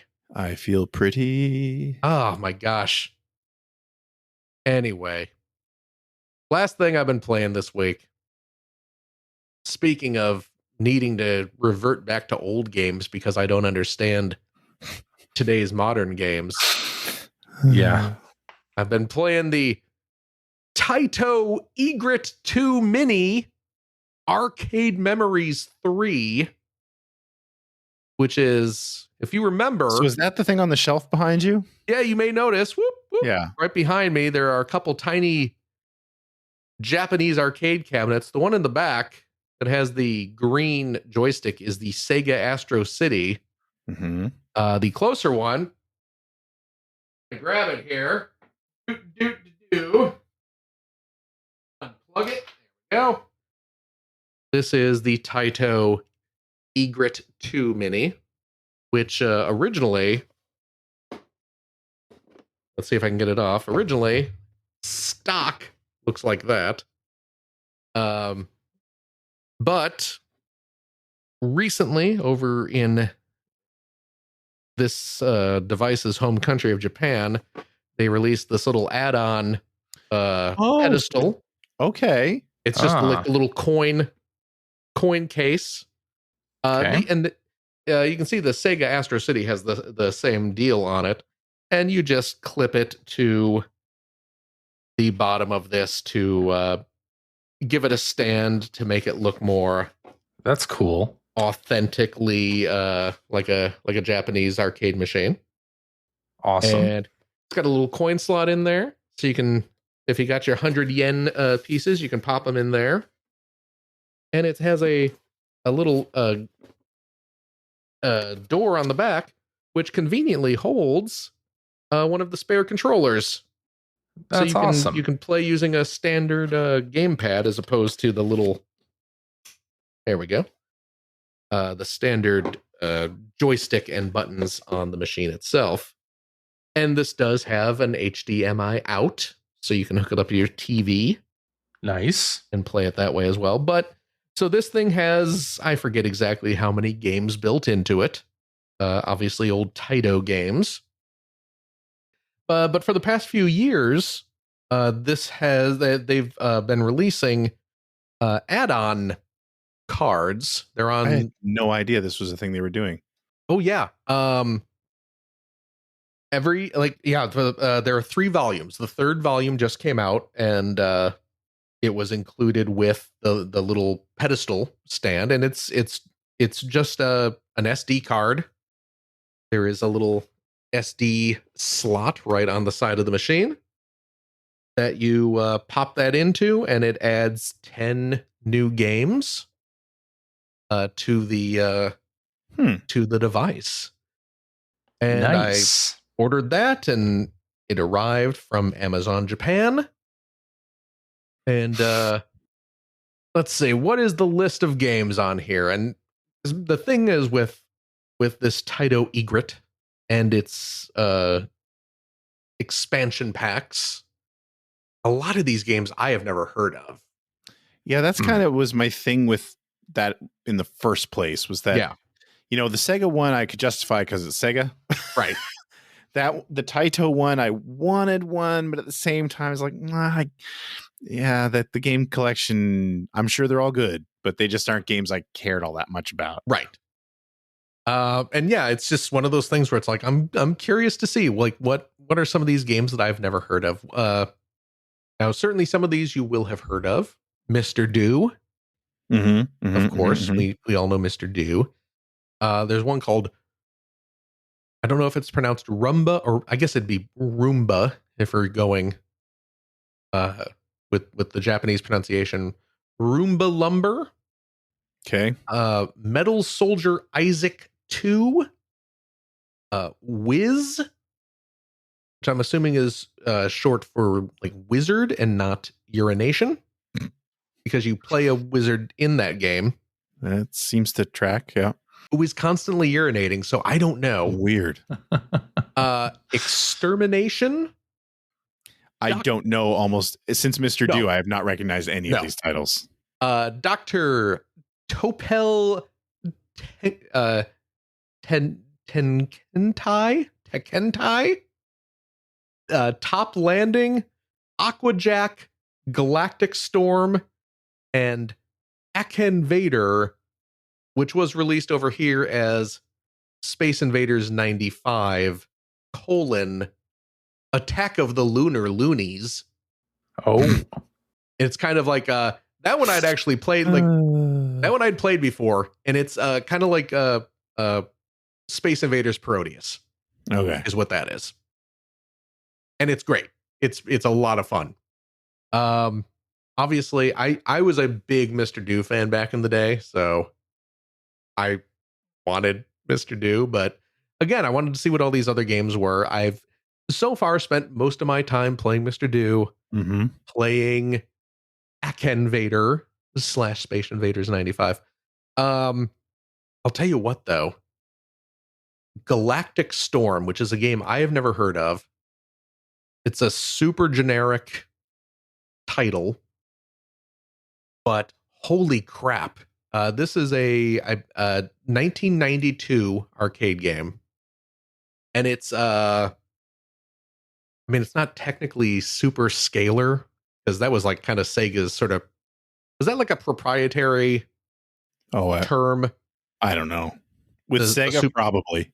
Yeah, that's just it, right? Likes to patent everything. So. Yes. But it's that kind of style where it's all sprite based, but it's presented in a fashion to be kind of 3-dimensional. Did you ever play Night Striker?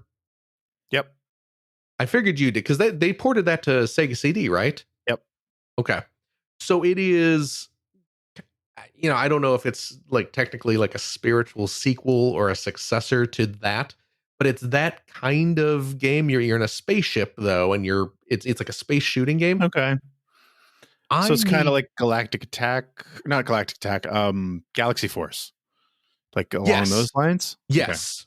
Okay. Yeah. It's kind of like that, but I want to find Galactic Storm.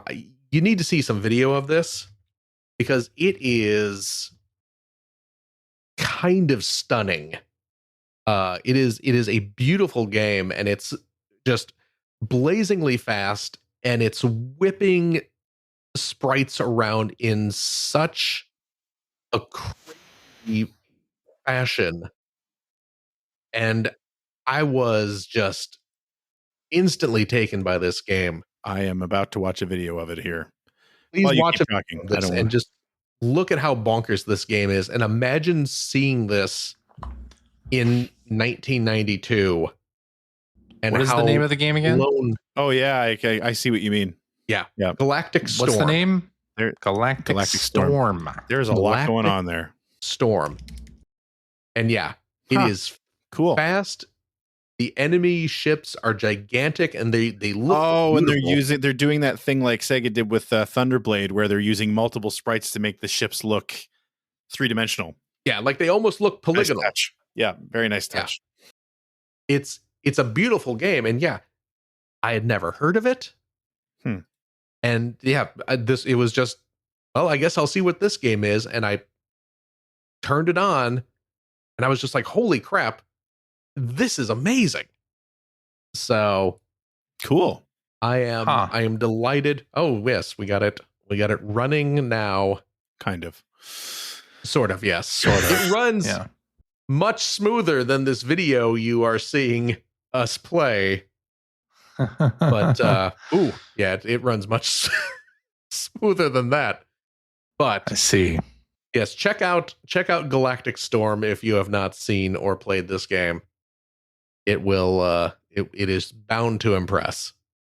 So I'm glad I picked up that new arcade memories for my little Egret 2 mini. Oh, you can also see I finished my Mario and Yoshi Lego. Nice. How rad is that? It's beautiful. That's pretty rad. Wish I had money to get that. There's a little crank on the side. It makes Yoshi's legs move and his arms move, and his neck kind of bobs. And all that tells me is that they need to make a Sonic one now with the spinning legs. I mean, that just makes sense. I mean, absolutely I hope they do. Does. I really hope they do. But that's what I've been playing. All right, CJ, this is a long episode. God, yeah, really. Yeah. I haven't really been playing. I haven't been playing anything. Really, Well, because I've been busy. Yeah. Been busy, kind of wrapping up the year.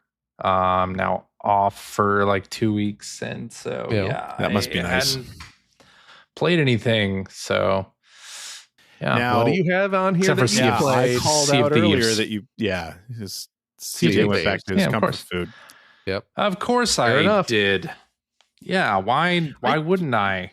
I keep season meaning 14. to play that again. Yeah. God. Season 14, they added crouching now, and you can disguise yourself. Oh my God. You can disguise That's a yourself back of the box as feature. Sea of Thieves now with crouching. crouching. Well, yeah, and you can hang off of the side of ships too. Oh, that's cool. Okay. Yeah. You can also disguise yourself as a barrel or as like treasure chests and hide yourself. You can also walk around as those things too. Those are called mimics. Hide If yourself I remember my in, D&D correctly. Very difficult to fight in people's- Dragon Quest 3. Yeah. inside people's treasure. And they have a grapple gun now too. They have a lot of new stuff, but one of the cool things is a grapple gun, which I've been using quite a bit in the game because you can grapple treasure or like powder kegs, explosive kegs to you, or you can get on the ship real easily by using the grapple gun. And you want those explosive barrels like right next to you. it's true. You can take them out of the hands of the skeleton enemies. Oh. Yeah. But the animation, so it is the grapple gun, but you're just like standing upright as you grapple across the screen. There's no like Oh, they didn't do any specific animation for it? no, Wow. they didn't. I'm not exactly Okay. sure why they didn't. Okay. But yeah, you just kind of so Just it's completely upright. funny to my crewmates with me using the grapple gun Oh, my because they goodness. just see me zipping around. You know what they need to do? They need to take that engine Yeah. and do like similar to, I guess, what you would do with a walking simulator. But so I have a neighbor who sails a lot. Okay. And I'd say Boats. every summer, I think, well, at least once a year, she sails across the Atlantic. Oh my goodness. The Oh, ocean? shit. This is normal for her. Okay. What? Maybe Wow. not once a year, maybe every couple years. Like, and I always like thought herself? well, no, I think she's like 2 or 3 people with her, but Okay. I mean, it's There not are a big people boat. who are like really nuts who do it It's alone. not a big boat. I think that would be a great sort of in the vein of a walking simulator, like to have something like that, where you're just navigating an ocean. Yeah. You're There talking is about like some that. sort of desert bus sequel at that point. Kind You're of, yeah. I talking mean, I think you can make it interesting because of different weather patterns and stuff. But Yeah. because I mean, that's Yeah. it, to me, like for Sea of Thieves, that's always been the part I liked about it was just the sailing. Yeah. You know, like I suck at the combat and I don't really care too much about carting treasure all over the map. Although now you the don't ghost really ship have to do combat that was always anymore. fun. But yeah, anyway, you know, because I'd like to every now and then I was like, I should play some Sea of Thieves. There's a single player version of that now too, right? Yeah, so they have Safer Seas is what it's called. Right, that's what I need they to go do. introduced that a year ago, but they actually changed it now too. Oh, Jesus. Is it PvP now? No, so a year Okay. ago it was you only get like 30% of the gold value or whatever. Oh, I and you don't can care only about that. play up to level 40 or something. They changed it so that now you get 100% of the gold value that you would in the regular game, but you can only play up to like level 25, which is enough for you to. But if I just want to go sailing, I don't care, right? Yeah, you just want to go I should sailing, you can download do that. it. I should try playing it on my computer. My It's- beefy computer that I don't play games on, even though I built it to It's- play games on.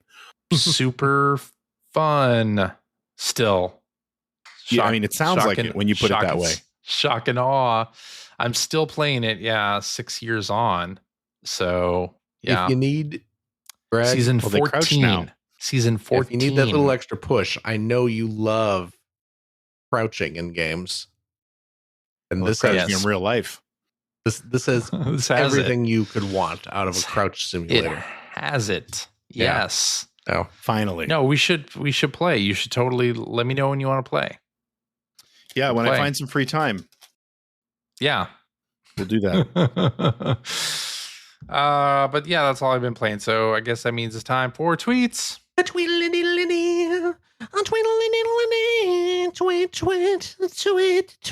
We should just do this part as the after show.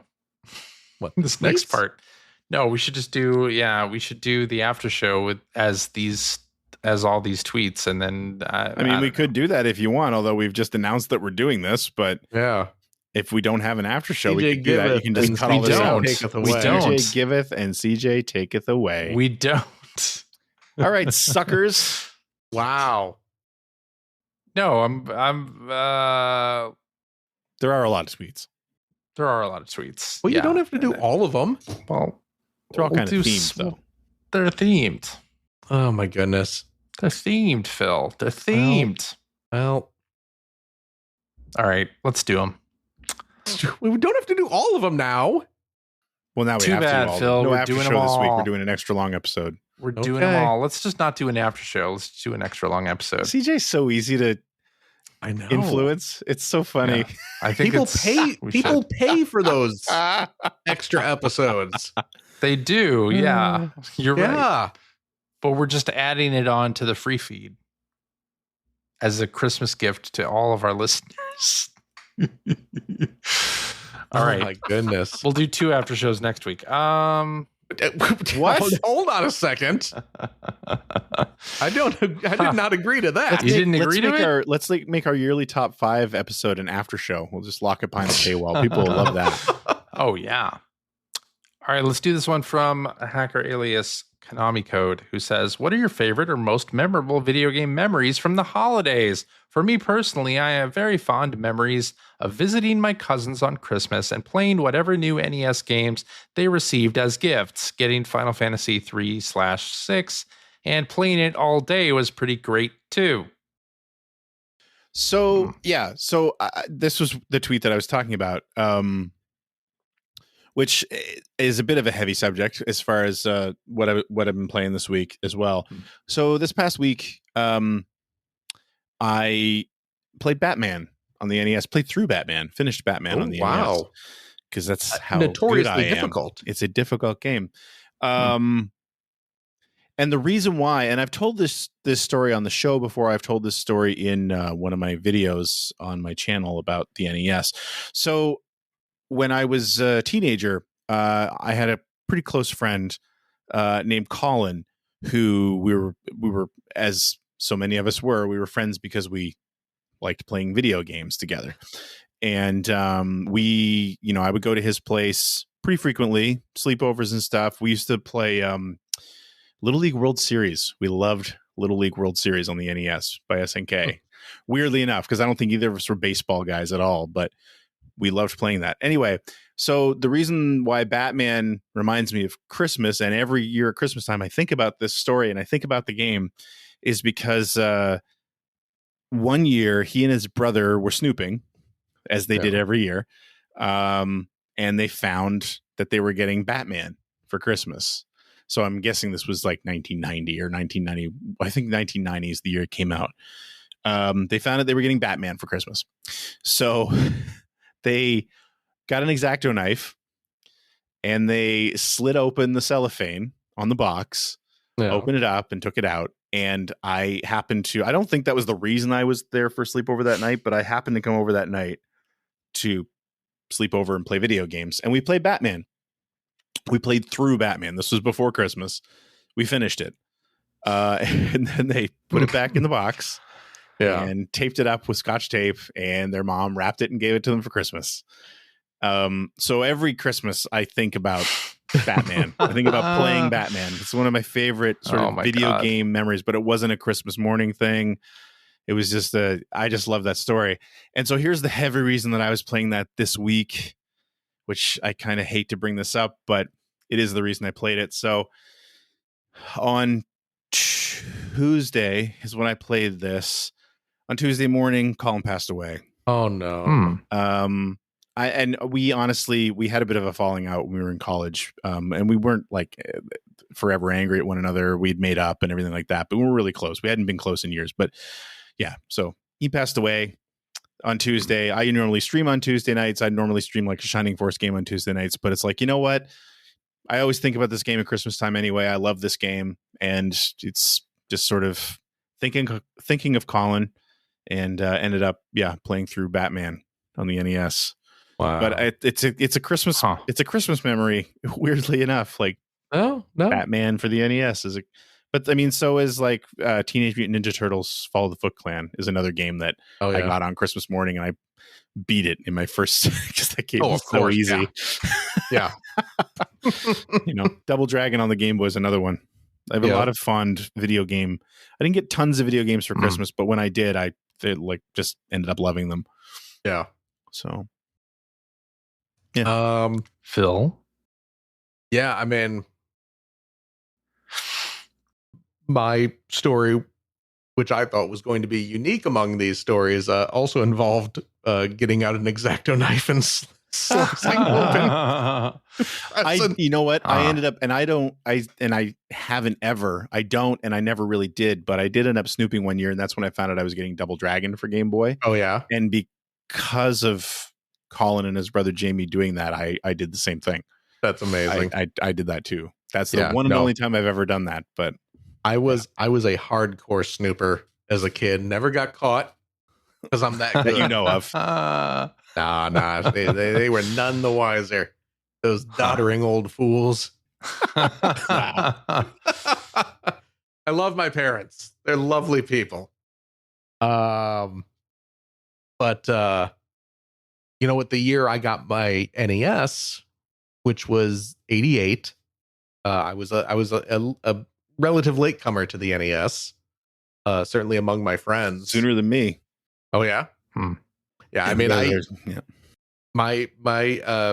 got in 86. I got my Commodore 64.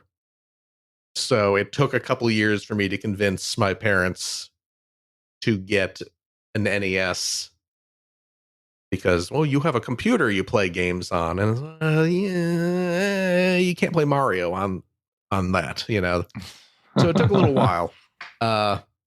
But before Christmas that year, I got the NES and Mario 2, and I got the was it the action set, right? That came with the Mario Duck Hunt cart. Yep, that's the one I got.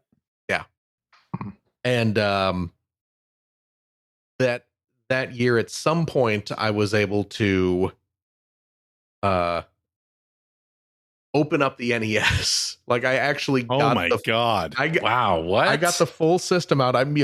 Dad was at work, mom was probably out shopping for a few hours, I exactoed open the NES, took it into my bedroom. I had my little TV in my room, pulled it all out, hooked it all up, played a few levels of Super Mario. Wow. And was super excited, and then sealed it all up, put it all back. And that was a big box. Pulling that out of yeah. Well, you know what? I probably didn't pull the whole system out of the wrapping paper. I probably just opened one end of the wrapping paper, opened up the side panel, and pulled out the big styrofoam innards. So I just had to plastic everything up and put it back in the styrofoam and just shove it all back in. And then, carefully pull the Scotch tape to make sure it was the same size as the Scotch tape that I cut, and then put it over it. Very precise, very exact. You say that, but I wonder if you saw it now, if you would think. You know what? It was. I strongly suspect that I would have been impressed, because I was probably. I was a pretty Nefarious. anal retentive kid. I did not half-ass that. But yeah, I definitely did that kind of thing.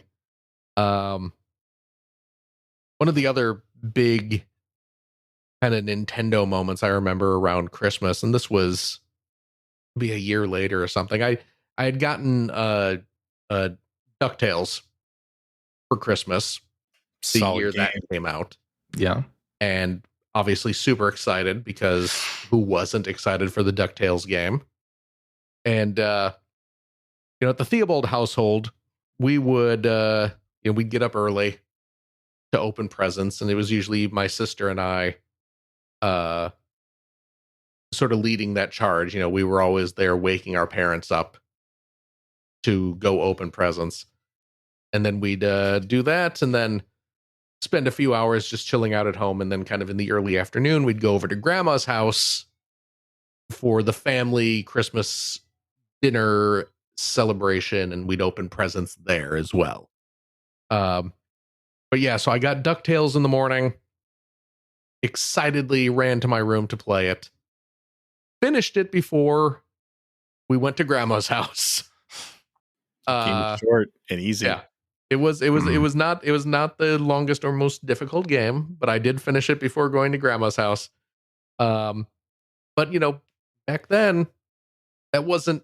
Yeah, I mean, I think you have to keep that's the context that you need to be sure of, is like games weren't super long. But again, Batman, I finished that in an hour and 45 minutes this week. Wow. Yeah. And that was dying a few times. Like, it wasn't a direct end-to-end run through it. Like, yeah. But yeah, I was not disappointed that I had finished the game in a couple hours. I played through it. I couldn't tell you how many more times from start to finish. That's such a good game. That's a classic. It absolutely is. Still one of the best things on the NES. But yeah, that was ingrained memories for sure. What about you, CJ? Here's one thing. I did not actually ever open any of the. I only did it I'm a once. good boy. Once. Yeah, my brother and I opened like wrapping paper to see what was inside, but we never actually then physically took the next step to open the game or toy or whatever, and then play it or utilize it in any way. Which now that I'm hearing that is possible, why didn't we? Yeah, exactly. We didn't really have X-Acto knives in ready use. Not with at that my house, attitude. I guess. Yeah. But anyway, so yeah, what I remember most is getting Mike Tyson's Punch Out for Christmas, man. That'd be a nice playing morning. the hell out of that. Yeah. Another classic. But then, of course, we decided our fingers were hurting from pressing the buttons, so we need to go get the NES Advantage. Because that has turbo buttons, and this would make that a lot easier to like get up after getting knocked down. Oh, okay. And Yeah. why not, right? So somehow we conned my parents into going to Kmart and getting an NES Advantage like the day after Christmas or something. Wow. That's how we got our NES. You- Was the day after Christmas. Wow, you guys like convincing your parents for a second day of gifts? Well, just the NES Advantage. Still. Yeah, and I believe it was like we used funds from grandma or something. Okay, to get okay. it. Yeah. Oh no, we talked my dad into buying us a Nintendo. Oh After my goodness. Christmas. That's insane. But we called him, right? He tried to bluff us. I've told this story before where we really wanted an NES, and I don't know.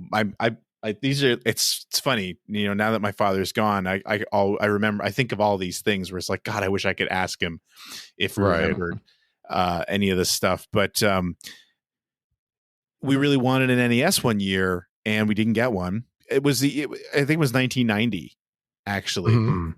It may have been 89. It was hard. They were hard to get. They were always hard to get. Yeah. And we really, really desperately wanted one. And we didn't get one.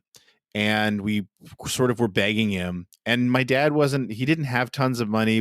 My parents were divorced. And so it's like, and my mom had even less money. So it's like he wasn't big on big purchases like that out of the blue. Right. And so, but we finally we annoyed him so much that he finally said, like, if you can find one, this is right after Christmas. Right. If you can find one for sale, I'll buy it. And we spent like 2 hours on the phone that night with the yellow pages. Had the yellow pages open, and we were calling every retail store we could find. And I mean, we didn't have like electronics boutiques and stuff like that here, so we were calling like Zellers and Sears and Simpsons and all these like department stores that you probably don't even recognize most of those names. But we found the only one I didn't know was Simpsons. Yeah, we found one. In the next town over, and to my old man's credit, he kept up his end of the bargain, and we climbed into the car and we went and bought it that night, an action set. Did he expect you to be unable to find one? Yeah, like, was this you calling his right bluff? after? Yeah, it was right after Christmas. I remain convinced to this day, and I'm sure if he was here, he would agree that, because he wasn't an idiot, he knew how hard those things were to get. Right. And it was right after Christmas, so of course there wouldn't be available. So I think we made him pay for his bluff, basically. So yeah, it's funny. That's how we got our Nintendo. This is from your hubris, father. Exactly.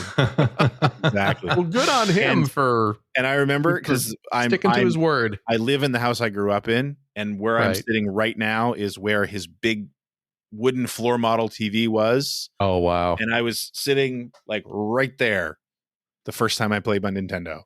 Beautiful. It's awesome. Yeah. Absolutely beautiful. Too good. All right. Should we do another tweet? Well, since we're not doing an after show, we better keep going.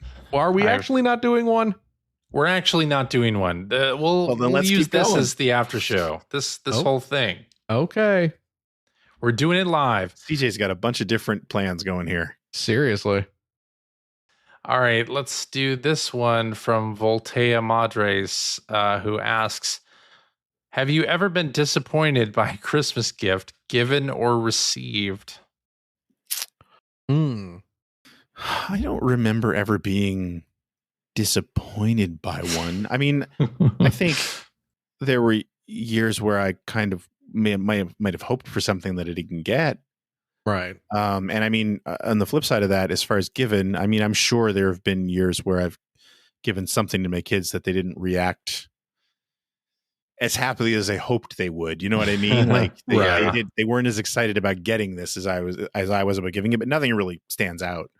Okay. So, I mean, We've all heard my Blaster Master. That was a birthday present, though. That was not a Christmas. That was the first thing I thought of. That was me being a jerk to my poor mother about a birthday present.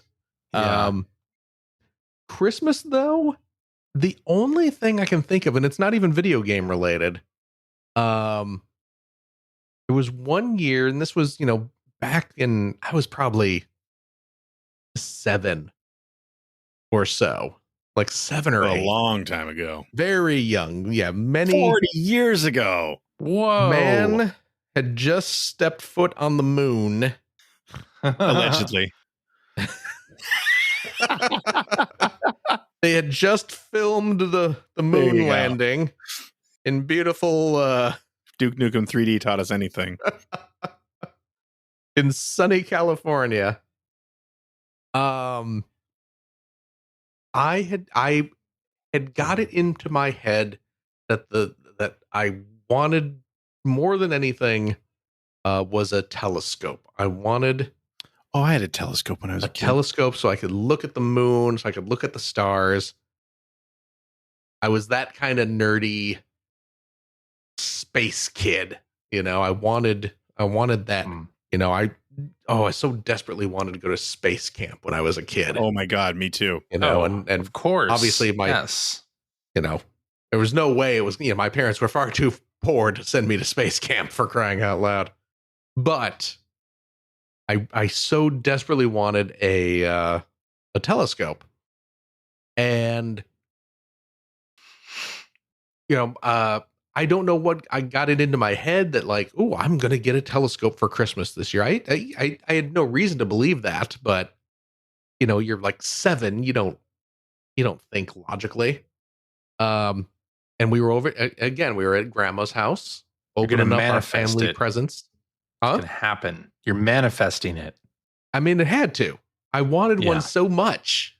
Certainly my grandmother or my aunts and uncles are going to know. And I opened up a present that, again, in my dumb child head, this is going to be a telescope. Oh no. I opened it up and it was a globe. Oh. And A globe. A globe. Although today that'd be fun because it would still have the USSR on it. It's like 1982. A globe. What? Yeah. Why would you think a box that's shaped like because I'm a dumb kid. Globe was a Because I'm a dumb child. That's why. Who is hoping beyond hope. Maybe you assemble it. Oh, God, Maybe it's in parts. And you put it together. Yeah. And I'm hoping that this story ends with Phil being a total asshole to his grandma or something. Just first of all, anticipation. It was from my aunt and uncle. It was from one of my aunts and uncle. My least one of my aunt and uncle gave it to me. This was not a grandma present. Okay. So then you spent the next half hour chewing them out. No. Cool. Now I get to stare at Earth, which is the opposite of what I wanted to stare at. I wanted to look out from Earth, not down onto it. Look, here's where I am on this globe. You can see how disappointed I am. In my daughter's room right now is the globe I had when I was a kid. Oh, really? Yeah. Look, all I wanted to do was look at the moon. And then you mooned them. Pay them back. This Christmas sucks. Can you locate the equator on my ass?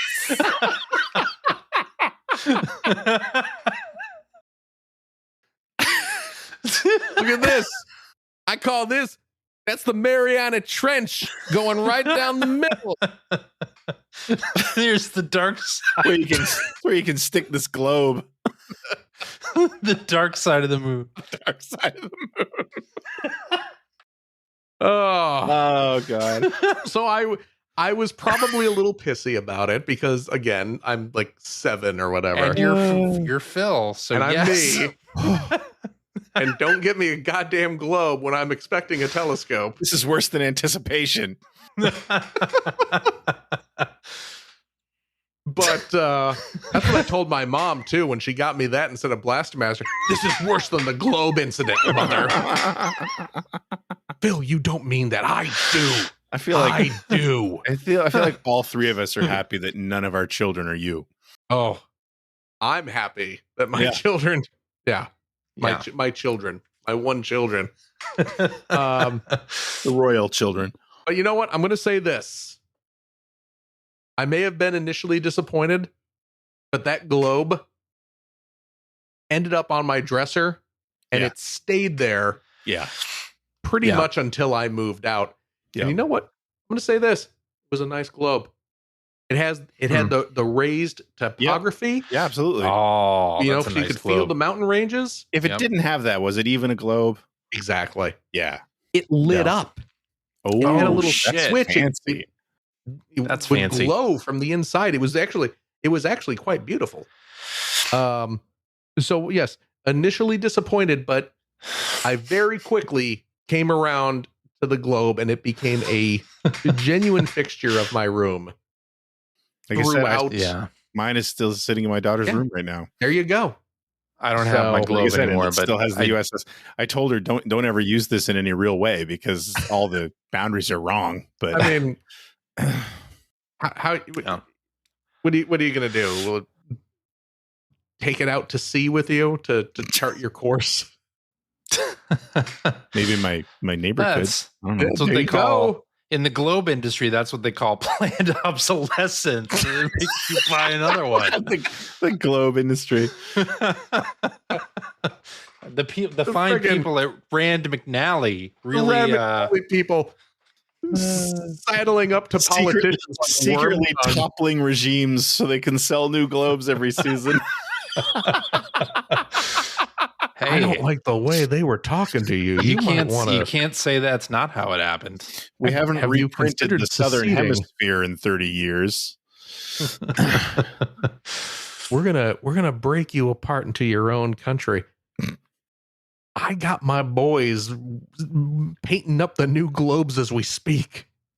Can you hurry up and name your new country? We're on a deadline here. A Christmas is deadline. coming. There are millions of children we need to disappoint this year. Hurry up. Man, what happens if you print a whole lot of globes and then something happens You The sell stars more. aren't changing. and Germany doesn't reunite? Well, then you just sell no those. reunification. You sell those in the same place they sell all the losing merchandise for Super Bowl teams. World Yeah. Series and Because they Super print Bowls. all those hats and jerseys. Oh, and yeah, stuff they're ready ahead to of time, go. right? So they all Yeah. go somewhere. Yep. The alternate, Yeah. the alternate history. It's a lot easier. Do any of to those show get a- up on eBay? No, I They've think I got to, literally- right? I don't know. I have no idea. I feel like they ship them to some just countries Third that world. just need clothing. Yeah, You it know was what I my mean? understanding that Yeah. impoverished nations end Yeah. up wearing. Getting a lot of that stuff. And I don't know that, but gosh, There's some foreign country that is like some sort of bizarro inverse sports world. all the getting the losers wrong win. idea of who won the Super Bowl. Would never pass a citizenship exam. No. Ugh. Who won the Super Bowl last year? I can tell you who it wasn't. I'm looking at my shirt and I know for sure it ain't them. But do they have to add a stamp on them? Like, not really. You say no. You know, like That was resold CDs. You have the drill, like Oh in yeah, the yeah. packaging or whatever. yeah, they have right. to do something to do. That's what they used to do deface with it. all the promo copies of PlayStation games. I own so many PlayStation games that have those holes bored. Oh yeah. drilled in. Yeah. No. Ugh. What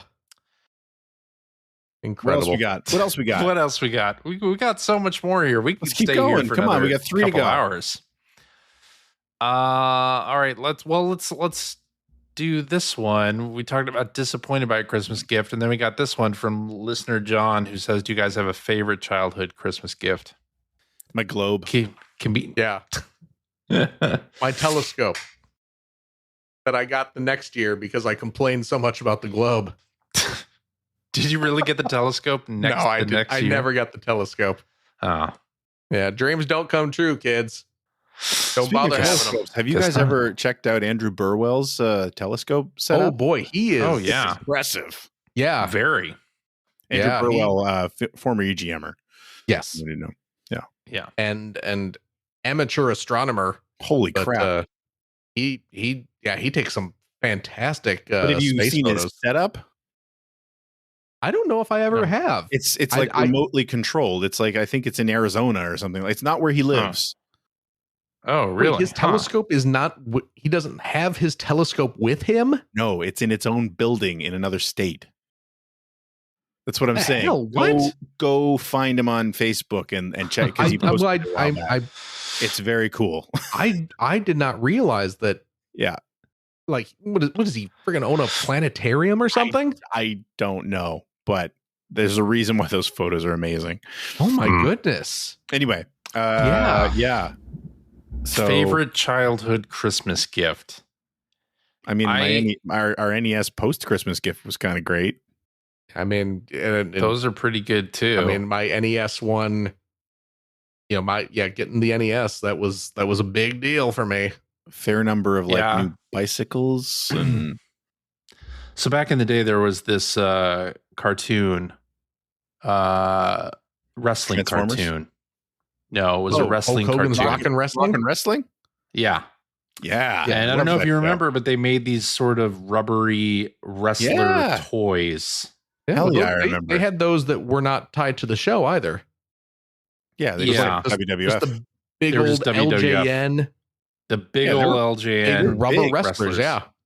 Yeah, so yeah, I got that plus the ring Oh my. and a bunch of wrestlers. And of course, I didn't watch wrestling Oh my god. growing up, but I'd watch the cartoon Okay. and I liked the toy commercials.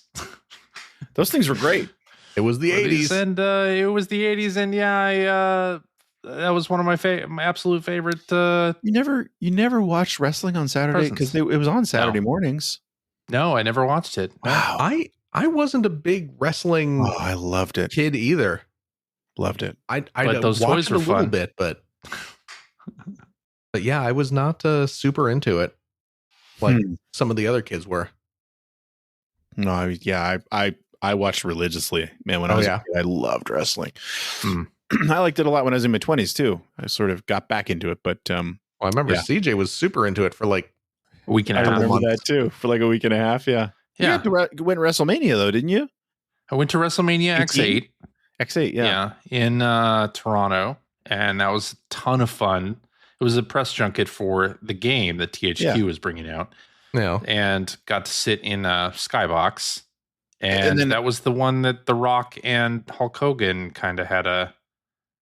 Well, then they came to didn't really wrestle, Chicago after that, and we went to And we went. Raw taping. I think it was yeah, Raw. we did, And that was fun too. That was the episode where they put, I think it was The Rock in an ambulance, and then Hulk Hogan ran into it with a semi. Yeah, yeah, And then when we left the arena, the wrecked ambulance was out there. yeah. We saw it. Yeah, it was great. Oh my goodness. Absolutely awesome. So yeah, that was like a week and a half. Wow. But I remember, playing with those toys. Nice. One of my absolute favorites. Yeah. That's awesome. Probably would have been Christmas of 94. Must have been Christmas Yeah. of 94. Or not 94, 84. Was when I got my first Transformers, Oh, which was Yeah. clearly a pivotal moment young in my Phil. life. I got my parents got me for Christmas 3 of the Dinobots. Nice. I got Grimlock. I got Sludge, who was the Brontosaurus. And oh no, wait.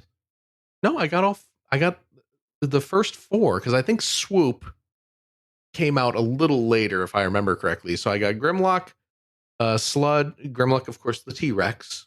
I felt as though I did not need to explain who Grimlock was, but Grimlock is the T-Rex, the leader of the Dinobots. Yeah, Sludge, the Brontosaurus, Slag, the Triceratops, who is now called Slug because Slag is very, very rude if you are in the UK. And Snarl, the Stegosaurus. And those were my first Transformers. And really, the Dinobots were your first Transformers. Dinobots were my first Transformers. Interesting. Yep. Because you're such a big Transformers guy. Well, that's just Dinobots were not like they early weren't stage part of the original batch, no. Huh. But what an introduction. Yeah. Transforming awesome robot dinosaurs. If it's 1984, that is like the coolest damn thing. Nice. Imagine, and yep, sure enough, I had watched the cartoon, so I was already, I was a fan of the cartoon and everything. But yeah, those were my first toys. And here, I just recently got new toys of all the Dinobots. They came out with the large from the new collections. They have nice big versions of all the Dinobots again. And they're wonderful. And yeah, I'm still hooked on it. They got me. They got me for life, I'm afraid. But I see. Transformers were definitely a Christmas gift thing for me because I had an allowance, but I never saved enough to buy Transformers, so I just would buy GoBots all the time because they were cheap. Yep. So definitely, I can't think of a particular one, but definitely some of my favorite gifts were that. I remember one Christmas. I don't know how old it was. It couldn't have been very old. We were definitely quite small. But we got big wheels. Oh, okay. My brother and I. This would have been probably 80. It had to be the early 80s, but they were General Lee from the Dukes of Hazzard. They were generally themed, right, with the stars and bars on it, of course, because that was not something we understood back then. Just good old boys. Yeah, but we love that show. But yeah, I remember because they were so big that when we got up, similar to what you were saying, Phil, like my brother and I would get up super early on Christmas morning. Yeah. I mean, super early. And so we would come into the living room and you would see all the presents, but you weren't allowed to touch them until mom and dad were up. And so we saw them there because they didn't really wrap them. They were just sitting there. And it was just the coolest morning ever. It's like they were so awesome. We loved them so much. And we were actually living in the flat downstairs. That's the game room now that has a very long hallway. It's the length of the house and it's quite wide. We were racing these things up and down that hallway all day because, of course, it was snowy outside. But we rode those things for years. We love those things. Yeah, generally themed big wheels. Oh my goodness, amazing! I certainly had big wheels as a kid. But I had did you ever see the Green Machine? I want to say that sounds familiar, but I don't know what it is. Look up the old Green Machines, and imagine a big wheel, but it's like super long and you're practically lying down in it. Oh yeah, I've seen these. Yeah, okay. And yeah, that's what the rich kids owned.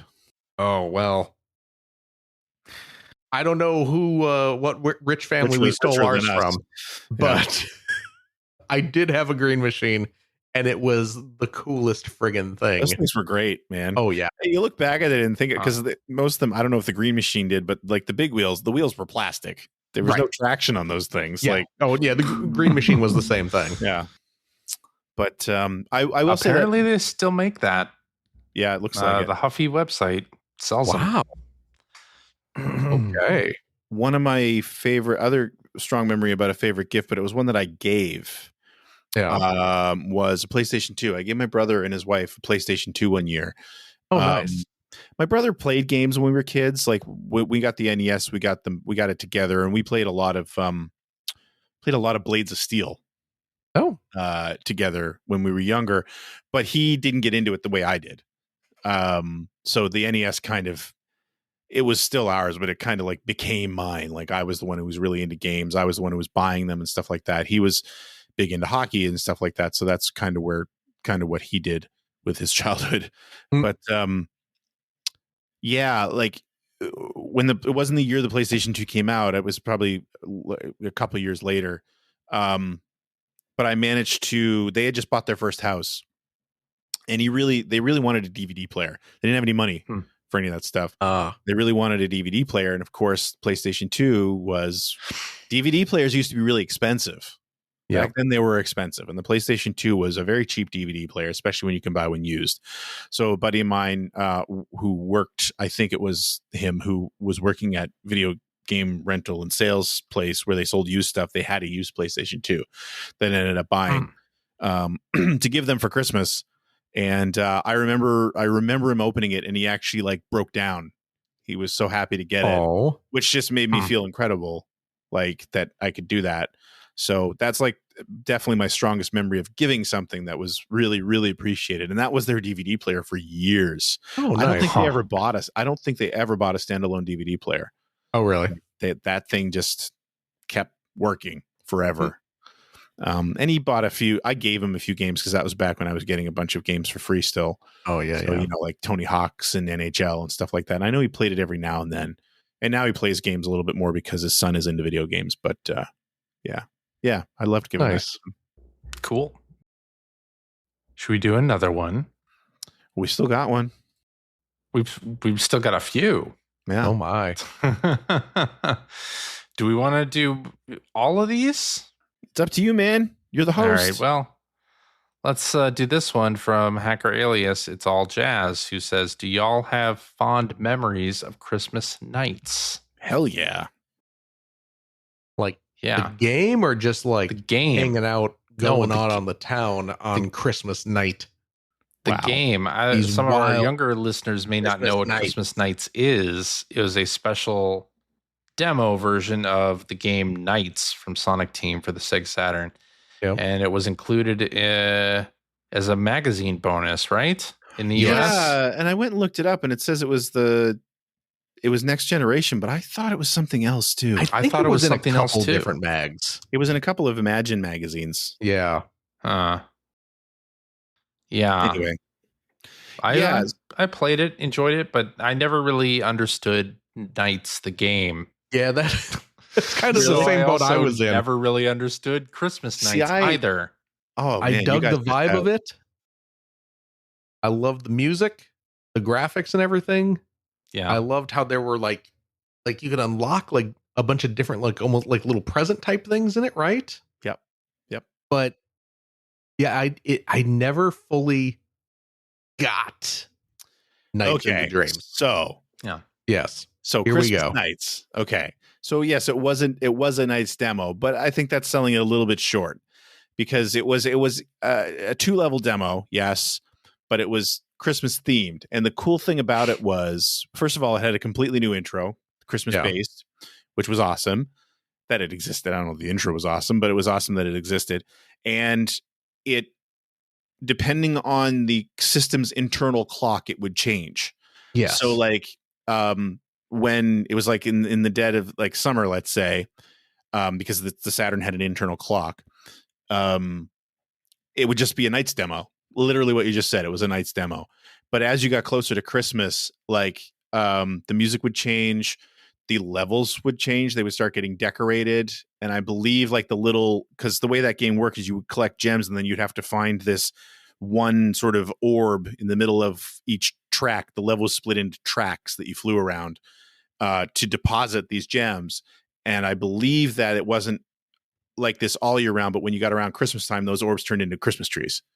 And then, there was a bunch of stuff you could unlock. There was a bunch of original music on there that wasn't in the game Nights. It was themed based on Nights. There was a 3D Sonic level that you could unlock. Right. Well, it wasn't a level, but you could unlock Sonic and run around the level as Sonic. Right. Which I think was the first time he was ever in 3D. So that was kind of neat. The other thing, and this is relevant to you, CJ, is that so there were kind of like Sonic Adventure did this, where there were the chows, the little creatures that you could raise and using your memory card and stuff like that.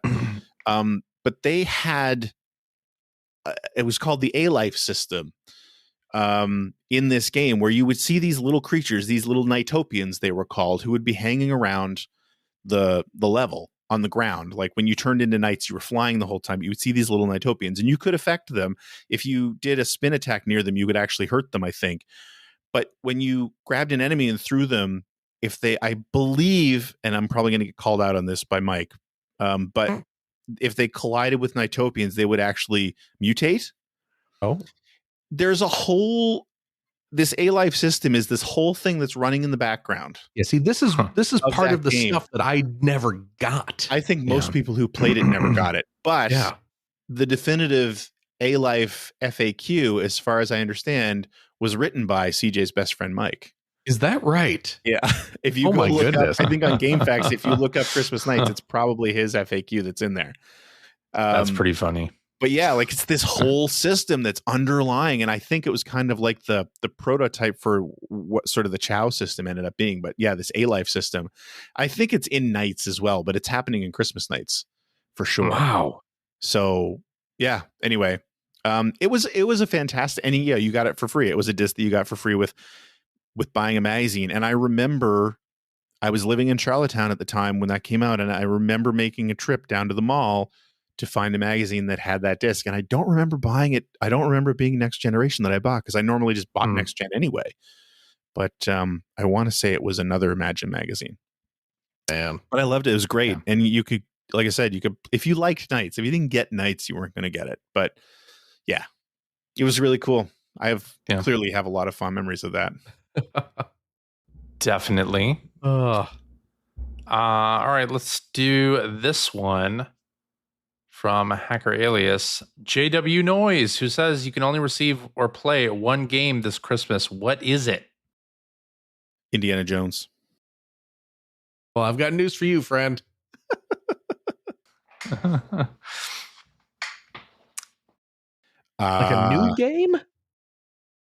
Yeah. So I can only play one game this holiday season? Yep.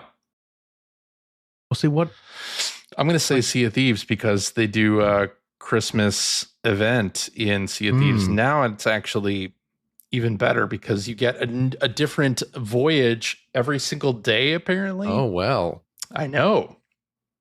And like it feels like it's cheating for me to say like Astrobot to play the Winter Wonderland Christmas level of that. Oh, you know what? I need to play that. Oh, I got to play that. You do. Yeah. You both do.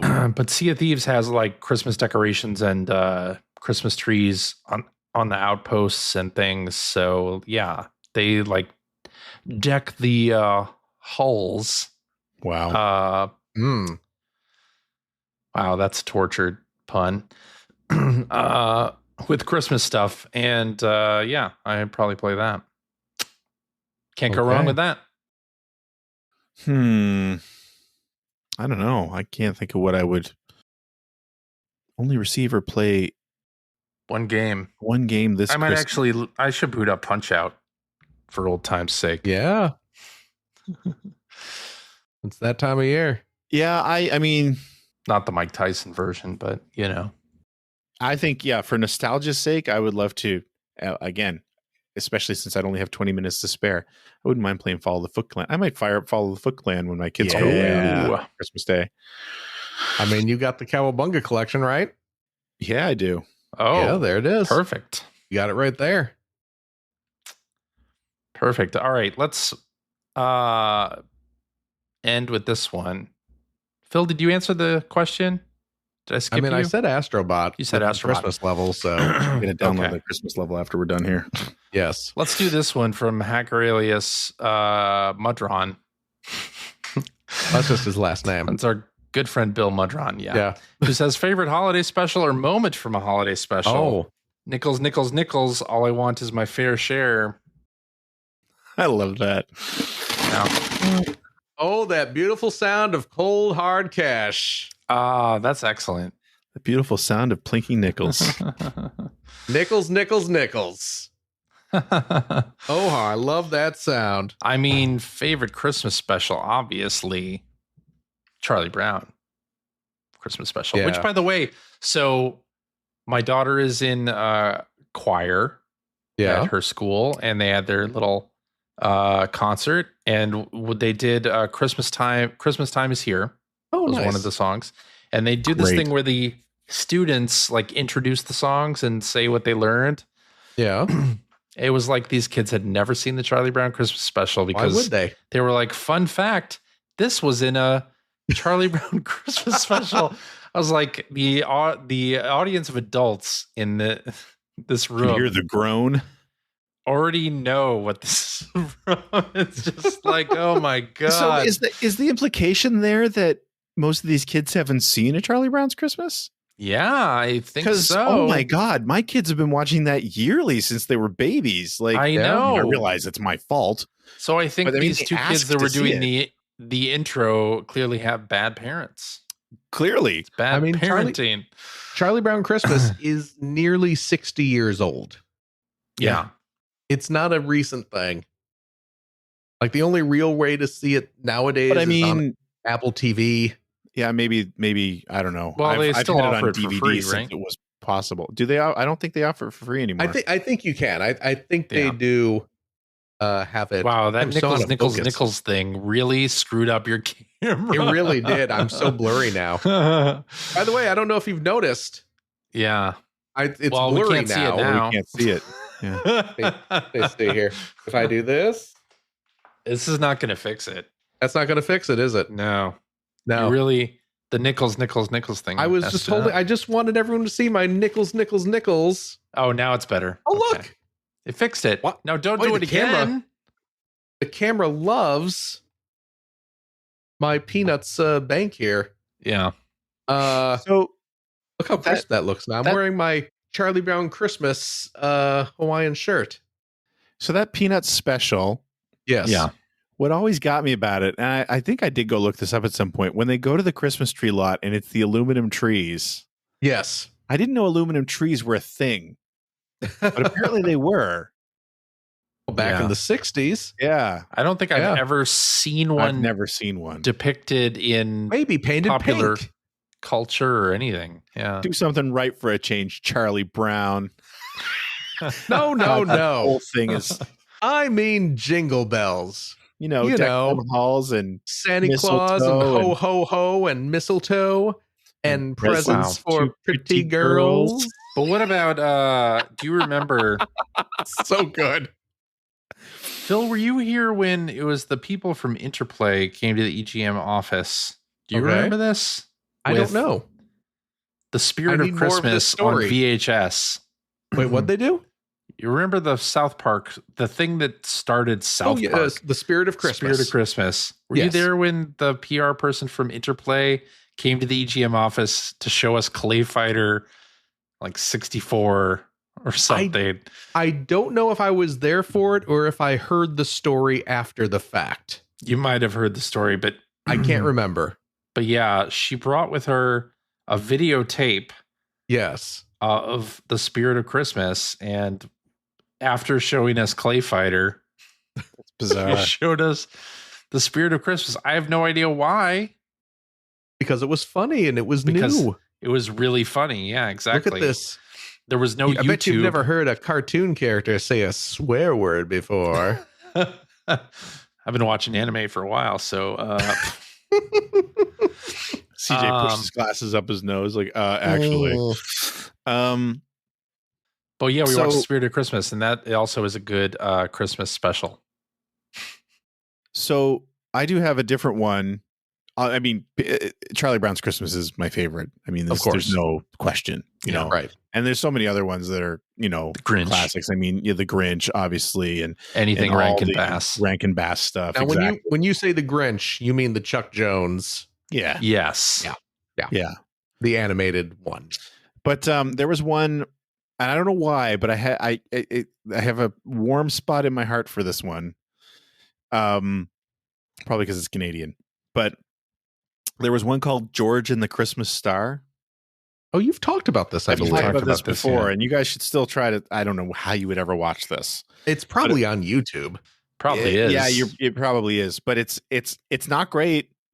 I'm not going to sell it very well, but all it is it's about a guy who is decorating his tree and can't find a star that he likes for the top of his tree, and then he sees the Christmas star and he decides that's what he wants, and he builds a spaceship and he goes to space to get the Christmas star, and has an adventure with robots and space pirates and everything like that. It's got music written and performed by Paul Anka. Oh, wow.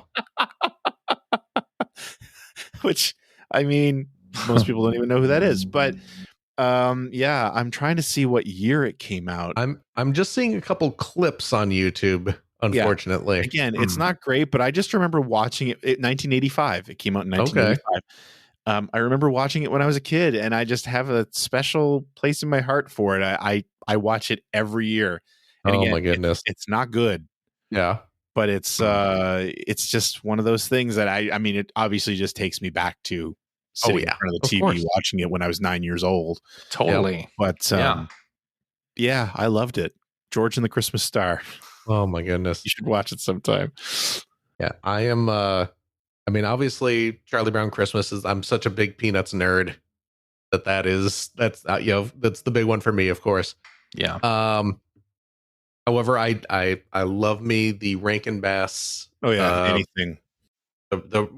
Rankin Bass anything, but specifically, I love their animated Frosty the Snowman.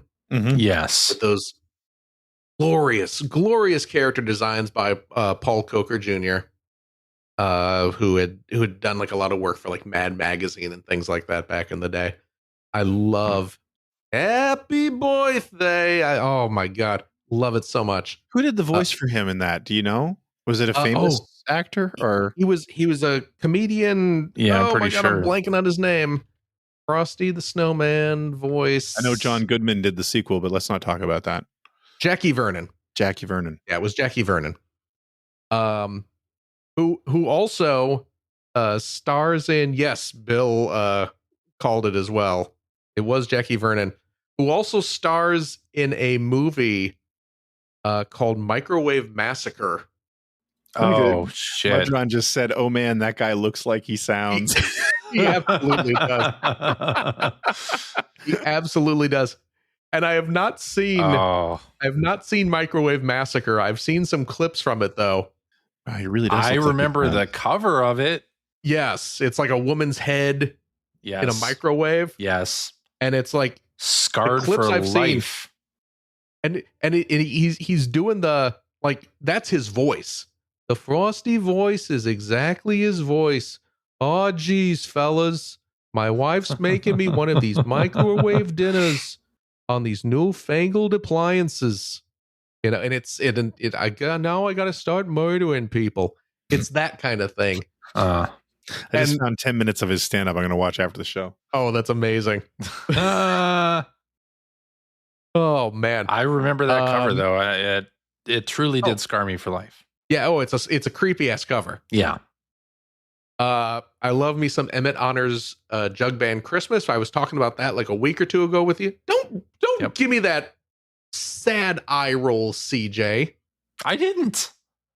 Oh, I wasn't doing a sad eye roll. I was looking off to the corner of the screen at the Microwave Massacre cover, and you were just getting horrified by Microwave Massacre. Yeah, fair enough. Apparently, it's on Tubi. Okay, nice for free. Nice, so you can watch Jackie Vernon. I don't want to. Frosty himself murdering people with a microwave. Yeah. Oh man, it's like that and the cover of Scanners. Just like creeped me the hell out. But if you want some Jim Henson goodness, go watch Emmett Honors Jug Band Christmas. And then I'm a sucker for it's another Rankin Bass one. And I made a reference to it earlier today. Was 'Twas the Night Before Christmas, which is another one of my favorites. I see. Which features the classic song "Even a Miracle Needs a Hand." which I actually rewatched that just a few days ago. I watched that special again, and it's oh my goodness. And yes, Bill makes a point in the chat.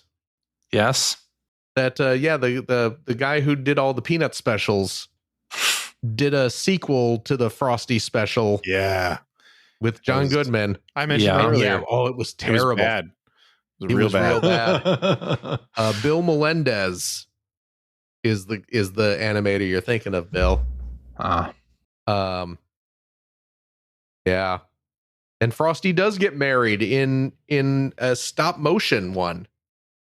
Or wait, was it this? No. I can't, there are a couple Frosty specials, and I can't remember the one he gets married in. Was that a stop motion one? I don't remember. But he does get married, and he has a crossover. There's one where they do a crossover with Rudolph. And that one's definitely stop motion. My goodness. Anyway, see, I'm just looking at the time that we've been recording, and it keeps ticking up. Well, you're the one who was like 2 hours and 40 minutes. We're done. Yeah. No, I think this is great. Let's talk some more. Happy birthday. It's almost 1 o'clock here. I don't want to talk too much more. And it was around that time when old Greg was getting a little sleepy. But it was too late. Frosty had already melted away. They needed a little bit of that Christmas magic.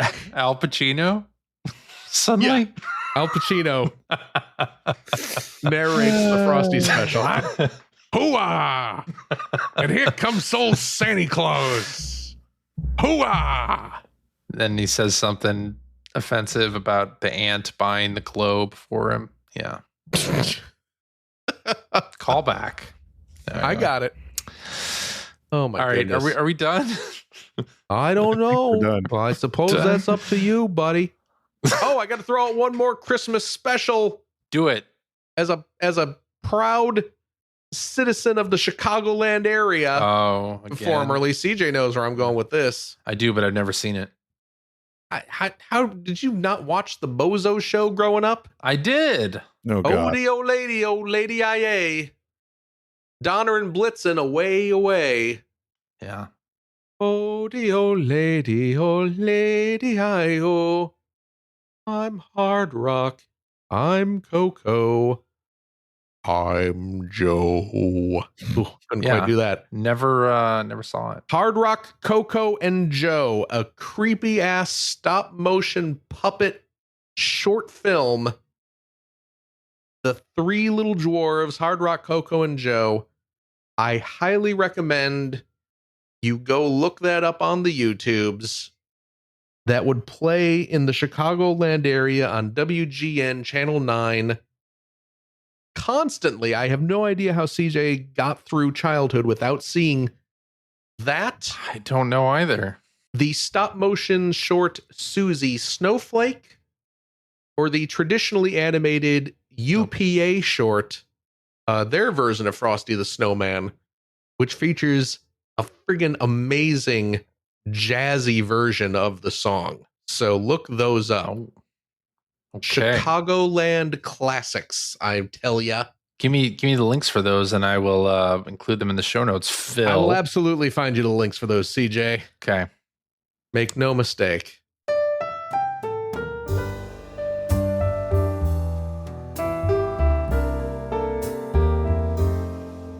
Alrighty, and that is our show for this week. Thank you very much for listening. If you have a question for us or would like to comment on something that you heard, you can direct that to P1 Podcast on various social media platforms, but definitely Blue Sky and Threads. We also have an internet website at player1podcast.com. There you'll find our contact information. You'll find various other things. And show notes and links to all the things that we talked about. That's great. Oh, boy. During this episode, there's probably a lot of things that we talked about during this I don't know. I don't episode. remember when we started. No. Yeah, me neither. And there's also a link to our Discord server where you can discuss this episode with us and our other listeners. If you would like to subscribe to the Player One Podcast, you can do so by visiting player1podcast.com or by loading up your favorite podcast listening app. We're on Spotify. You can like us on Facebook. You can watch video archives of our show on the youtubes.com/P1 Podcast, or you can watch us live most weeks on the YouTubes, the Facebooks, the Twitch.televisions. Just follow one of our many social media accounts to find out when we are doing our next live show. Typically, not always, clearly this week, but typically we record on Sunday evenings at 5:30 specific time. But again, check the social media. Yeah. And we hope you join us. And I'll tell you what, if you like what you've heard, and how could you, head over to patreon.com/P1 Podcast. Throw a few shekels our way. Consider it your Christmas gift to us. We just made the regular show longer. Yeah. I mean, come on. Happened. Yeah. And I'll tell you what, if you are a Patreon supporter of the $5 tier, cheap, you gain access to a special, I guess mostly weekly now. Well, you want me to cut out the... No, you don't. No. No. This is just the Christmas episode. It's a special long Christmas episode. Okay. All right. Patreon friends, we hope that you will understand us giving this gift to all of our wonderful listeners. Yes. I'm going to take a drink here. I've been talking for a long time. This show's entering its 15th hour. Yeah. Oh my gosh. And we have our Game of the Year show next week, right? What's that? Game of the Year show next week? No. It's not the end of the year next week. Are we doing that next week? Do you mean I got to come up with a top 5 for next week? Year. Holy crap. Oh my goodness. That kind of snuck up on you, huh? Production meeting where we learn about why can't we talk about this after the show's over? I guess we can. Normally, we have a little after show that we do where we play games, crack wise, having we're not doing it this week because we did the super long show this week. Yeah. Normally, though, you get those bonus episodes. If you want to, you know what? Check your feed. Check your Player One Podcast feed. Because every Thursday night or Thursday, is it night? Yeah, Thursday is that the night. time o' day? Yeah. CJ puts up one of the old after shows every Thursday from like 2 years prior. So you can get a taste of what our after shows are usually like. And, if you want the fresh ones, they're waiting for you on the Patreon for just $5 a month. We do, of course, we use those funds to keep us streaming and all that stuff. Those costs that come with running a podcast. You know how it goes. So we appreciate it. We love you all. Thank you so much.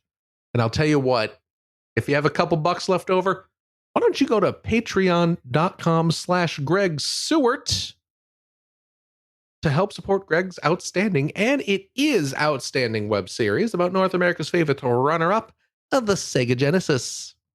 Thank you, Philip. And if you are a supporter of the $3 variety, also cheap. Listen, we can't have any more blasphemy this episode.